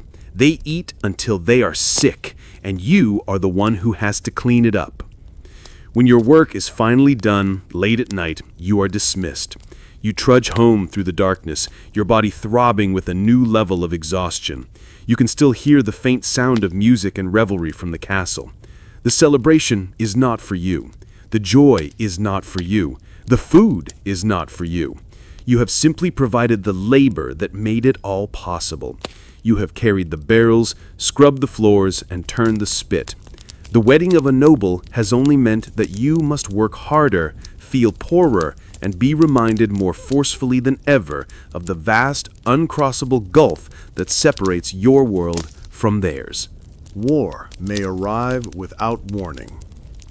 The kingdom of Bohemia, under the long and prosperous reign of Charles IV and his successors, may seem stable from the vantage point of Prague Castle.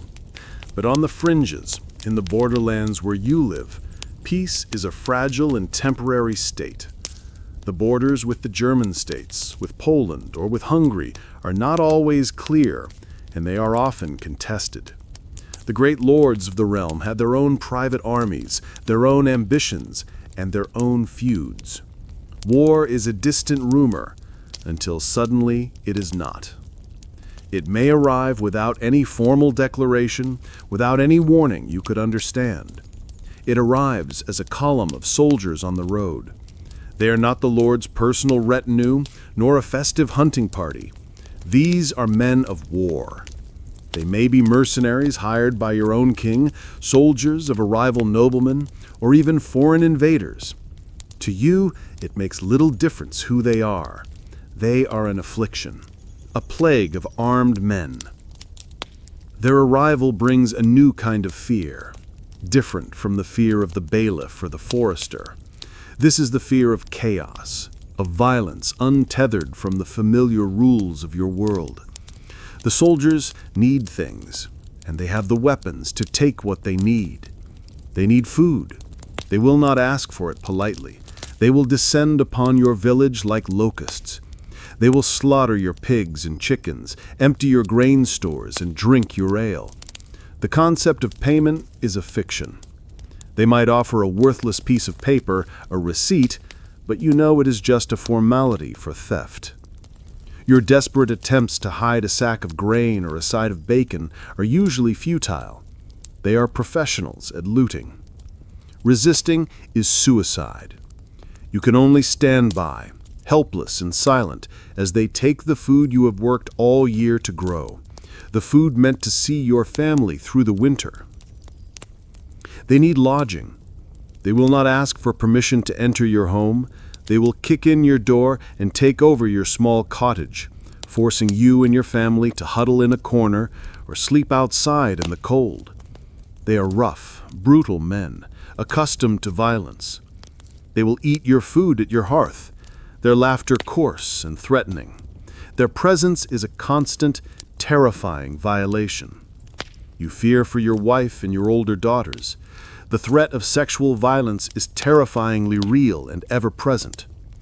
You try to make your family as invisible as possible, to avoid eye contact, to be utterly submissive. Your only defense is to be beneath their notice. They need silence. You are not to ask who they are, where they are going, or whom they serve. Questions are seen as suspicion or espionage. A wrong word, a perceived slight, could result in a beating or worse. You must be deaf and dumb, a ghost in your own home. You provide what they demand, food, shelter, silence, and you pray they will move on quickly. And then there is the violence. If your village is in the path of two opposing armies, it could become a battlefield. Or worse, it could be subject to a chevauchée, a deliberate military strategy of terror and destruction. The enemy army will ride through the territory not to capture it, but to destroy its economic value and terrorize the population. They will burn the fields of ripe grain just before the harvest. They will set fire to the cottages, to the mill, to the church. They will destroy everything, leaving nothing but ashes and despair. This is war at its most intimate and cruel. It is not fought on a distant battlefield between knights in shining armor. It is fought in your fields and in your home. Even if you survive the soldiers' passing, the aftermath is devastating. Your food is gone, your home may be a smoking ruin, your fields may be burned. The Lord, whose duty it is to protect you, was either unable or unwilling to do so. He may have been defeated, or he may have simply withdrawn to the safety of his castle, leaving you to fend for yourselves. The fragile order of your world is shattered. There is no one to appeal to. There is only the long, hard struggle to rebuild, to find enough food to survive the coming winter, to somehow endure the unendurable. War is not a glorious adventure. It is a sudden, violent storm that sweeps away everything you have, leaving you with nothing but the clothes on your back and the terrifying knowledge of how quickly your world can be unmade. You share a bed with fleas, family, and foul air. The day is finally done. The sun has long set, the work is over, the last meager meal has been eaten. The only light comes from the dying embers of the hearth, casting a faint, reddish glow on the familiar squalor of your one-room cottage. It is time for sleep, the only respite you are granted. But even sleep is not a peaceful escape. It is a crowded, uncomfortable, and often interrupted affair. The first task is to secure the door. You slide a heavy wooden bar into place. It is a flimsy defense against a determined man, but it provides a sliver of psychological comfort against the terrors of the night, both real and imagined. You close the wooden shutters over the window openings, plunging the room into near total darkness. The world outside, with its wolves and its shadows, is shut out. But the world inside has its own discomforts. The cottage, which feels small even during the day, shrinks at night. The space is shared by your entire family, you, your wife, your children. If you have an elderly parent living with you, they're here too. And often, in the coldest months, the most valuable livestock, a calf, a piglet, or the chickens, are brought inside to protect them from the cold and from thieves. They are kept in a small, partitioned-off area, but their sounds and smells are an integral part of the nocturnal environment. There is no concept of a private bedroom. There is only the shared sleeping space. You and your family sleep together on a single large pallet on the floor. It might be a slightly raised wooden platform if you are more prosperous, but more likely It is just a thick layer of straw or bracken spread directly on the packed earth floor. You huddle together for warmth, your bodies a tangle of limbs under one or two coarse woolen blankets. The collective body heat is a vital source of warmth, a small defense against the encroaching chill that seeps in from the floor and walls. But this enforced intimacy comes at a cost. The air is foul. With the shutters and doors sealed tight to conserve heat, there is no ventilation.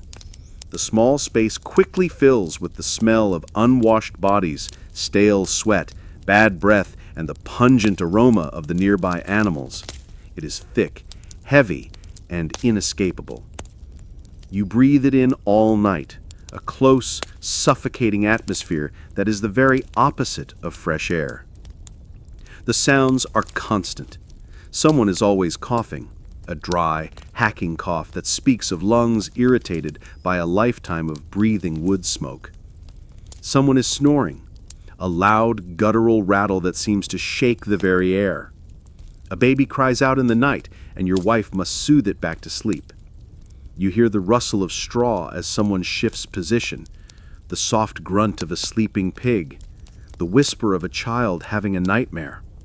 There is no true silence, only a layered tapestry of sound that make deep, restorative sleep a rare luxury. And then there are the other bedfellows. You are never truly alone on your straw pallet. You share it with a thriving population of fleas, lice, and other biting insects. They live in the straw, in your clothes, in your hair. You feel them crawling on your skin, their bites a series of small, maddening irritations. You scratch in your sleep, often waking up with new red welts on your skin. These pests are not just an annoyance. They are vectors for disease. The flea that bites you may just have come from a rat and could carry the seeds of a pestilence that could wipe out your entire family. You lie there in the darkness, listening to the sounds of your sleeping family, feeling the itch of a flea bite on your back. You're pressed close to your wife, her warmth a comfort, but you are also acutely aware of every move she makes. There is no privacy for intimacy, no space for solitude. Your life is lived in public, even in the deepest hours of the night. Your rest is a shared, compromised, and often interrupted state. You close your eyes, trying to find oblivion, but the foul air, the chorus of snores and coughs, and the persistent itch of your unseen companions are constant reminders of the harsh reality of your world. Sleep is not an escape. It is just a continuation of your life in a horizontal position. You dream of bread and shoes. You lie in the crowded, stuffy darkness of your cottage, drifting in the uneasy space between wakefulness and sleep. It is here, in the quiet moments before sleep finally takes you, or in the flickering scenes of your dreams, that your hopes and desires are allowed to surface. But these are not grand ambitions. You do not dream of becoming a knight or a wealthy merchant. Such fantasies are so far beyond the realm of possibility that they don't even enter your mind. Your hopes are as humble and as fundamental as your life. You dream of bread, not the dark, heavy, sour rye bread that is your daily reality. You dream of white bread. You have seen it once or twice, perhaps a loaf carried from the Lord's castle. You dream of its impossible lightness, its soft, airy texture, its pure, clean taste. In your dream, you hold a whole loaf, still warm from the oven. You tear off a piece, and it doesn't fight you. It yields. You eat it, and it fills you not with the heavy, stony weight of rye, but with a feeling of pure, simple satisfaction. The dream is so vivid you can almost taste it. To have enough food, to eat something made for pleasure rather than just survival, this is the peak of your culinary imagination. You dream of shoes. Not fancy, decorated shoes, but a new pair of simple, sturdy leather turn shoes. shoes without cracks in the leather, shoes with a sole thick enough that you don't feel every sharp stone on the path. In your dream, you put them on and they fit perfectly. They don't rub your heel or pinch your toes. You walk in them and your feet are protected, secure and warm. You dream of having a second pair so that when one gets wet, you have a dry pair to wear the next day. The idea of having dry feet is a luxury almost beyond comprehension. A good pair of shoes means you can work without pain, walk without flinching, and protect yourself from the cuts and infections that can lead to a fatal sickness. It is a dream of basic comfort and security. Your hopes for your children are just as modest. You hope your son will be strong and healthy enough to survive the brutal labor that awaits him. You hope he learns to hold his tongue in front of the bailiff and to be a good, obedient worker so that he might avoid the beatings and punishments that are so common. You hope his daughter will find a husband, another peasant from the village, and that he will not be a cruel man. You hope she will be fertile and bear healthy children who live past infancy. You do not hope for them to be learned or wealthy. You hope for them to survive. Sometimes a flicker of a more daring hope might cross your mind. You might dream of having your own small plot of land, truly your own, not a strip rented from the Lord, a piece of land you could pass on to your son, free and clear. It is a wild, impossible fantasy, the peasant's ultimate dream, to be a free man, to answer to no one, to own the fruits of your own labor. The thought is so beautiful and so painful that you quickly push it away. It is a dangerous hope, one that can only lead to bitterness and despair. So you retreat to the more achievable dreams. A pig that grows fat and healthy, a winter that is mild, a harvest that is just a little bit better than the last. You hope the Lord doesn't die and get replaced by a son who is even greedier and crueler than his father. You hope the priest will be kind when you make your confession. You hope the roof doesn't leak too badly in the next rainstorm. These are the contours of your ambition. They are not about rising in the world, but about holding your ground. They are about staving off disaster for one more day, one more season, one more year. Your hopes are a defensive crouch, not a forward leap.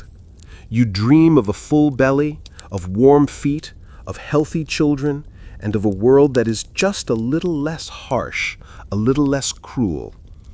As you finally drift off to sleep, these are the images that fill your mind.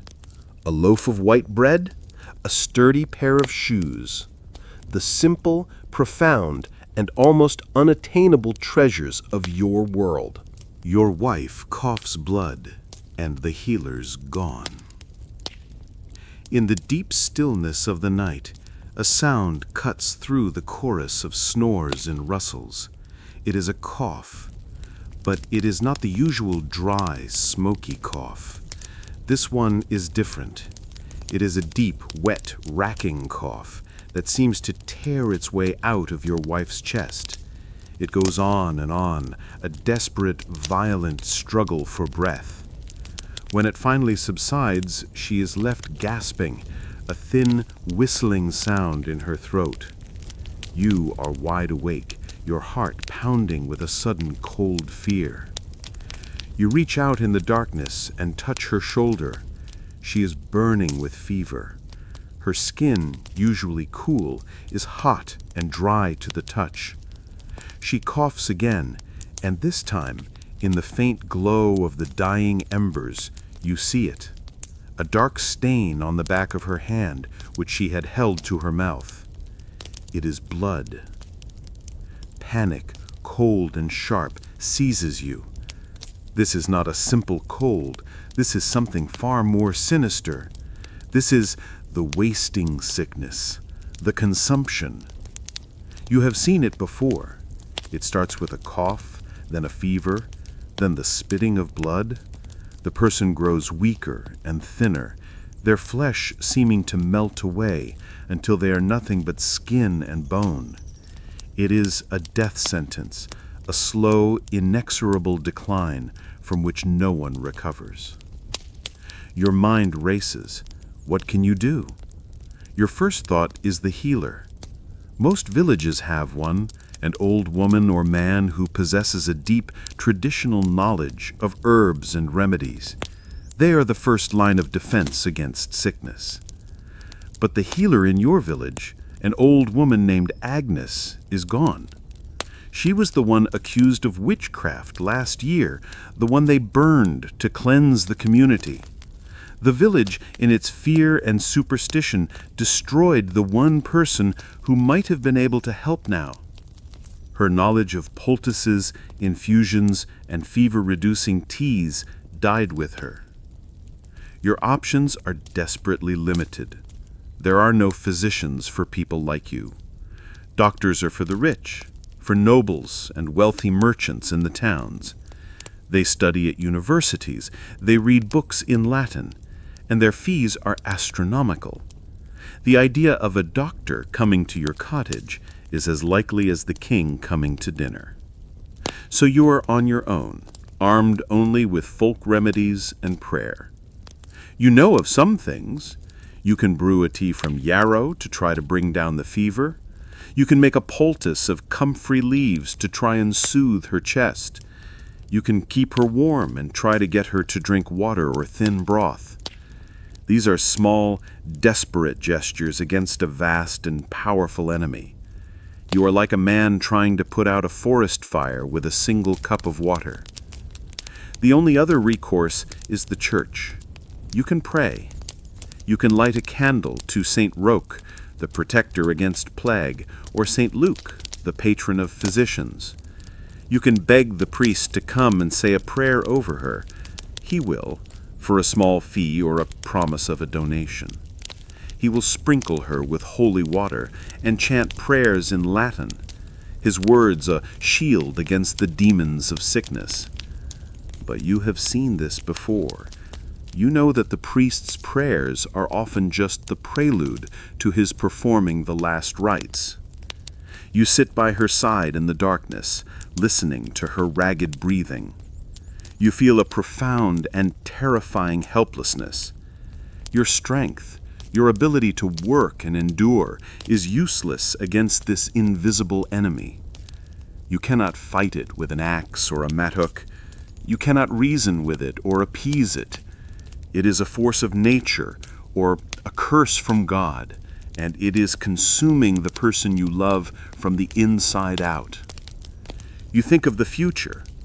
What would you do without her? Who would manage the cottage, the garden, the children? Who would share the crushing burden of this life? The thought is a black abyss that you cannot bear to look into. All you can do is hold her hand, wipe her brow with a damp rag, and whisper useless words of comfort. You pray with an intensity you have never felt before, a raw, bargaining prayer sent up into the smoky darkness of your home. The medicine you have is a leaf and boiling water. The hope you have is a prayer. And as you listen to the bloody cough that signals the beginning of the end, you suspect that neither will be enough. The fire goes out again. As you sit in vigil by your wife's side, lost in a fog of fear and helplessness, you become aware of a change in the atmosphere. The faint, reddish glow from the hearth has faded to a dull, barely perceptible gray. The crackling sound has ceased. A deeper cold begins to creep into the room, more penetrating than before.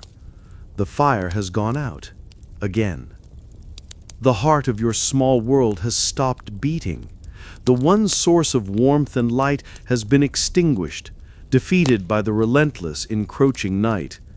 Its death feels symbolic, a mirror of the fading life in your wife's body. The darkness that floods the cottage is now absolute, a heavy, suffocating blanket. The cold, which had been held at bay, now advances from the walls and the floor, a tangible, predatory presence. A shiver runs through you, one that has nothing to do with the temperature. It is a shiver of pure, primal fear. The fire is more than just burning wood. It is a shield. It holds back the darkness, and in the darkness live all the things you fear, the spirits, the demons, the things that lurk in the shadows of your imagination. Without the fire, your small, flimsy cottage feels vulnerable, a tiny, fragile shell in a vast, hostile ocean of night. Your practical mind knows what you must do. You should get up, find the flint and steel, and try to coax a new flame to life from the embers, if any remain. But a profound, soul-deep weariness holds you down. The effort seems monumental, pointless. You have fought all day, in the fields, against your hunger, against the fear of the forester and the bailiff. You have spent the last hours fighting a desperate losing battle against your wife's sickness. And now you're supposed to fight the cold and the dark as well? You do not have the strength. The will to fight has been leached out of you.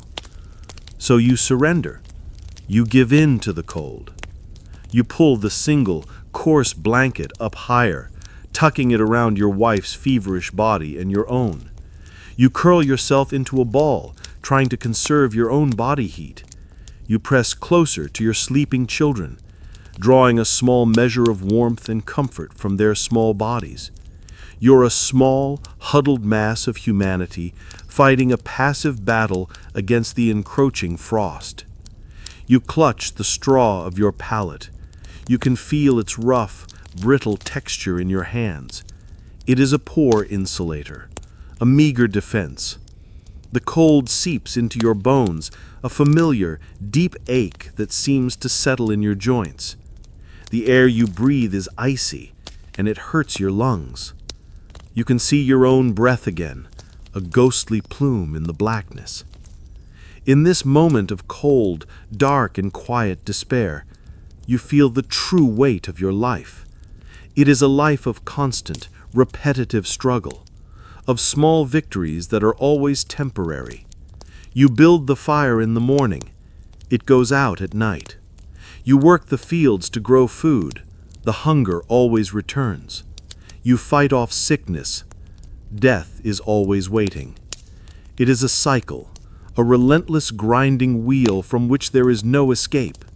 Each day you push a heavy stone up a hill, and each night it rolls back down again. You close your eyes. There is nothing to see anyway. You listen to the sound of your wife's labored breathing, the one sound that anchors you in the overwhelming silence. You are not thinking about tomorrow's work, or the Lord's tax, or the stolen chickens. Your world has shrunk to this single, miserable point in time. The fire is out. The room is cold. Your wife is dying. And you are utterly and completely powerless. You curl into a tighter ball, clutching the handful of straw as if it were a lifeline, and you wait for the morning, knowing, with a sense of dread, that it will be the same, or worse. The bell rings once more, and you rise. You do not know if you have slept. Perhaps you drifted into a shallow, fitful doze, a state of semi-consciousness filled with anxious dreams. But as the absolute blackness of the cottage begins to soften into a deep, impenetrable gray, you are awake. Your body is stiff, a collection of aches and pains held together by sheer will. The cold has settled deep within you, a permanent guest in the house of your bones. Your wife is still breathing, her breaths shallow and ragged, but she is still with you. And then you hear it, the sound that governs your life, the deep, resonant toll of the church bell rolling through the cold morning air. It is not the joyful peal of a holy day, nor the frantic ringing that signals a fire or an attack. It is the same slow, methodical, commanding toll as yesterday morning. It is the sound of the world waking up. It is the sound of obligation. It is the bell that says, "Your time for rest is over. Your labor is required." For a moment, you feel a surge of rebellion, a hot, defiant anger. How can you be expected to rise? How can you go to the fields after a night like this one? Your wife is sick. Your heart is heavy with fear and grief. Your body is a wreck of exhaustion and cold. The world should stop. The bell should be silent. But it is not. It continues to ring, indifferent to your personal tragedy. The Lord's fields need to be worked. The system does not pause for one peasant's suffering. You are a cog in a machine, and the machine must keep turning. To stay here would be an act of defiance. The bailiff would come. There would be questions, then threats, then punishment. A fine you cannot pay, a beating you cannot endure. Your absence would only add more hardship to your already impossible situation.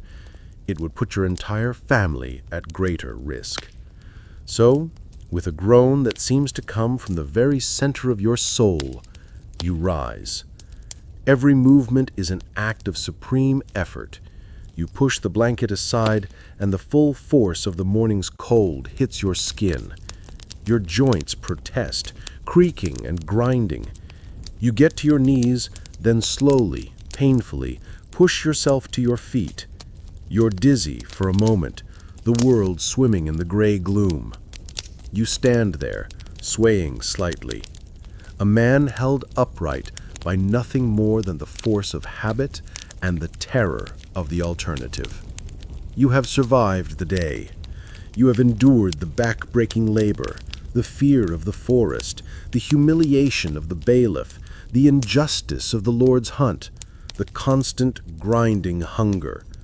You have navigated the complex worlds of religion and superstition. You have faced the specter of violence and the grim reality of the law. You have huddled for warmth in a foul, crowded hovel and dreamed of things you can never have. You have watched your wife cough blood and felt the fire of your life die down to embers. You have survived. But what have you won? The prize for surviving a day in feudal Bohemia is another day in feudal Bohemia. You look down at your wife, a still, huddled shape in the darkness. You look at your sleeping children, and you know you must continue, for them. You move to the hearth. You find the flint and steel. Your fingers are numb and clumsy, but you strike them together. A spark. Another. You blow on the faint glow, your breath a prayer. A tiny flame flickers to life. You have done this 1,000 times. It is the first battle of every day. You pull on your single stiff tunic. You find your worn-out shoes. The bell has stopped ringing, but its command echoes in your mind. The day is waiting, with all the same hardships and injustices as the day before. The fields are waiting. The bailiff is waiting. The hunger is waiting. It is a life sentence to be served one day at a time. You have survived, but you have not escaped. You take one last look at your family in the growing light of the new fire. Then you open the door, step out into the biting cold, and walk towards the fields.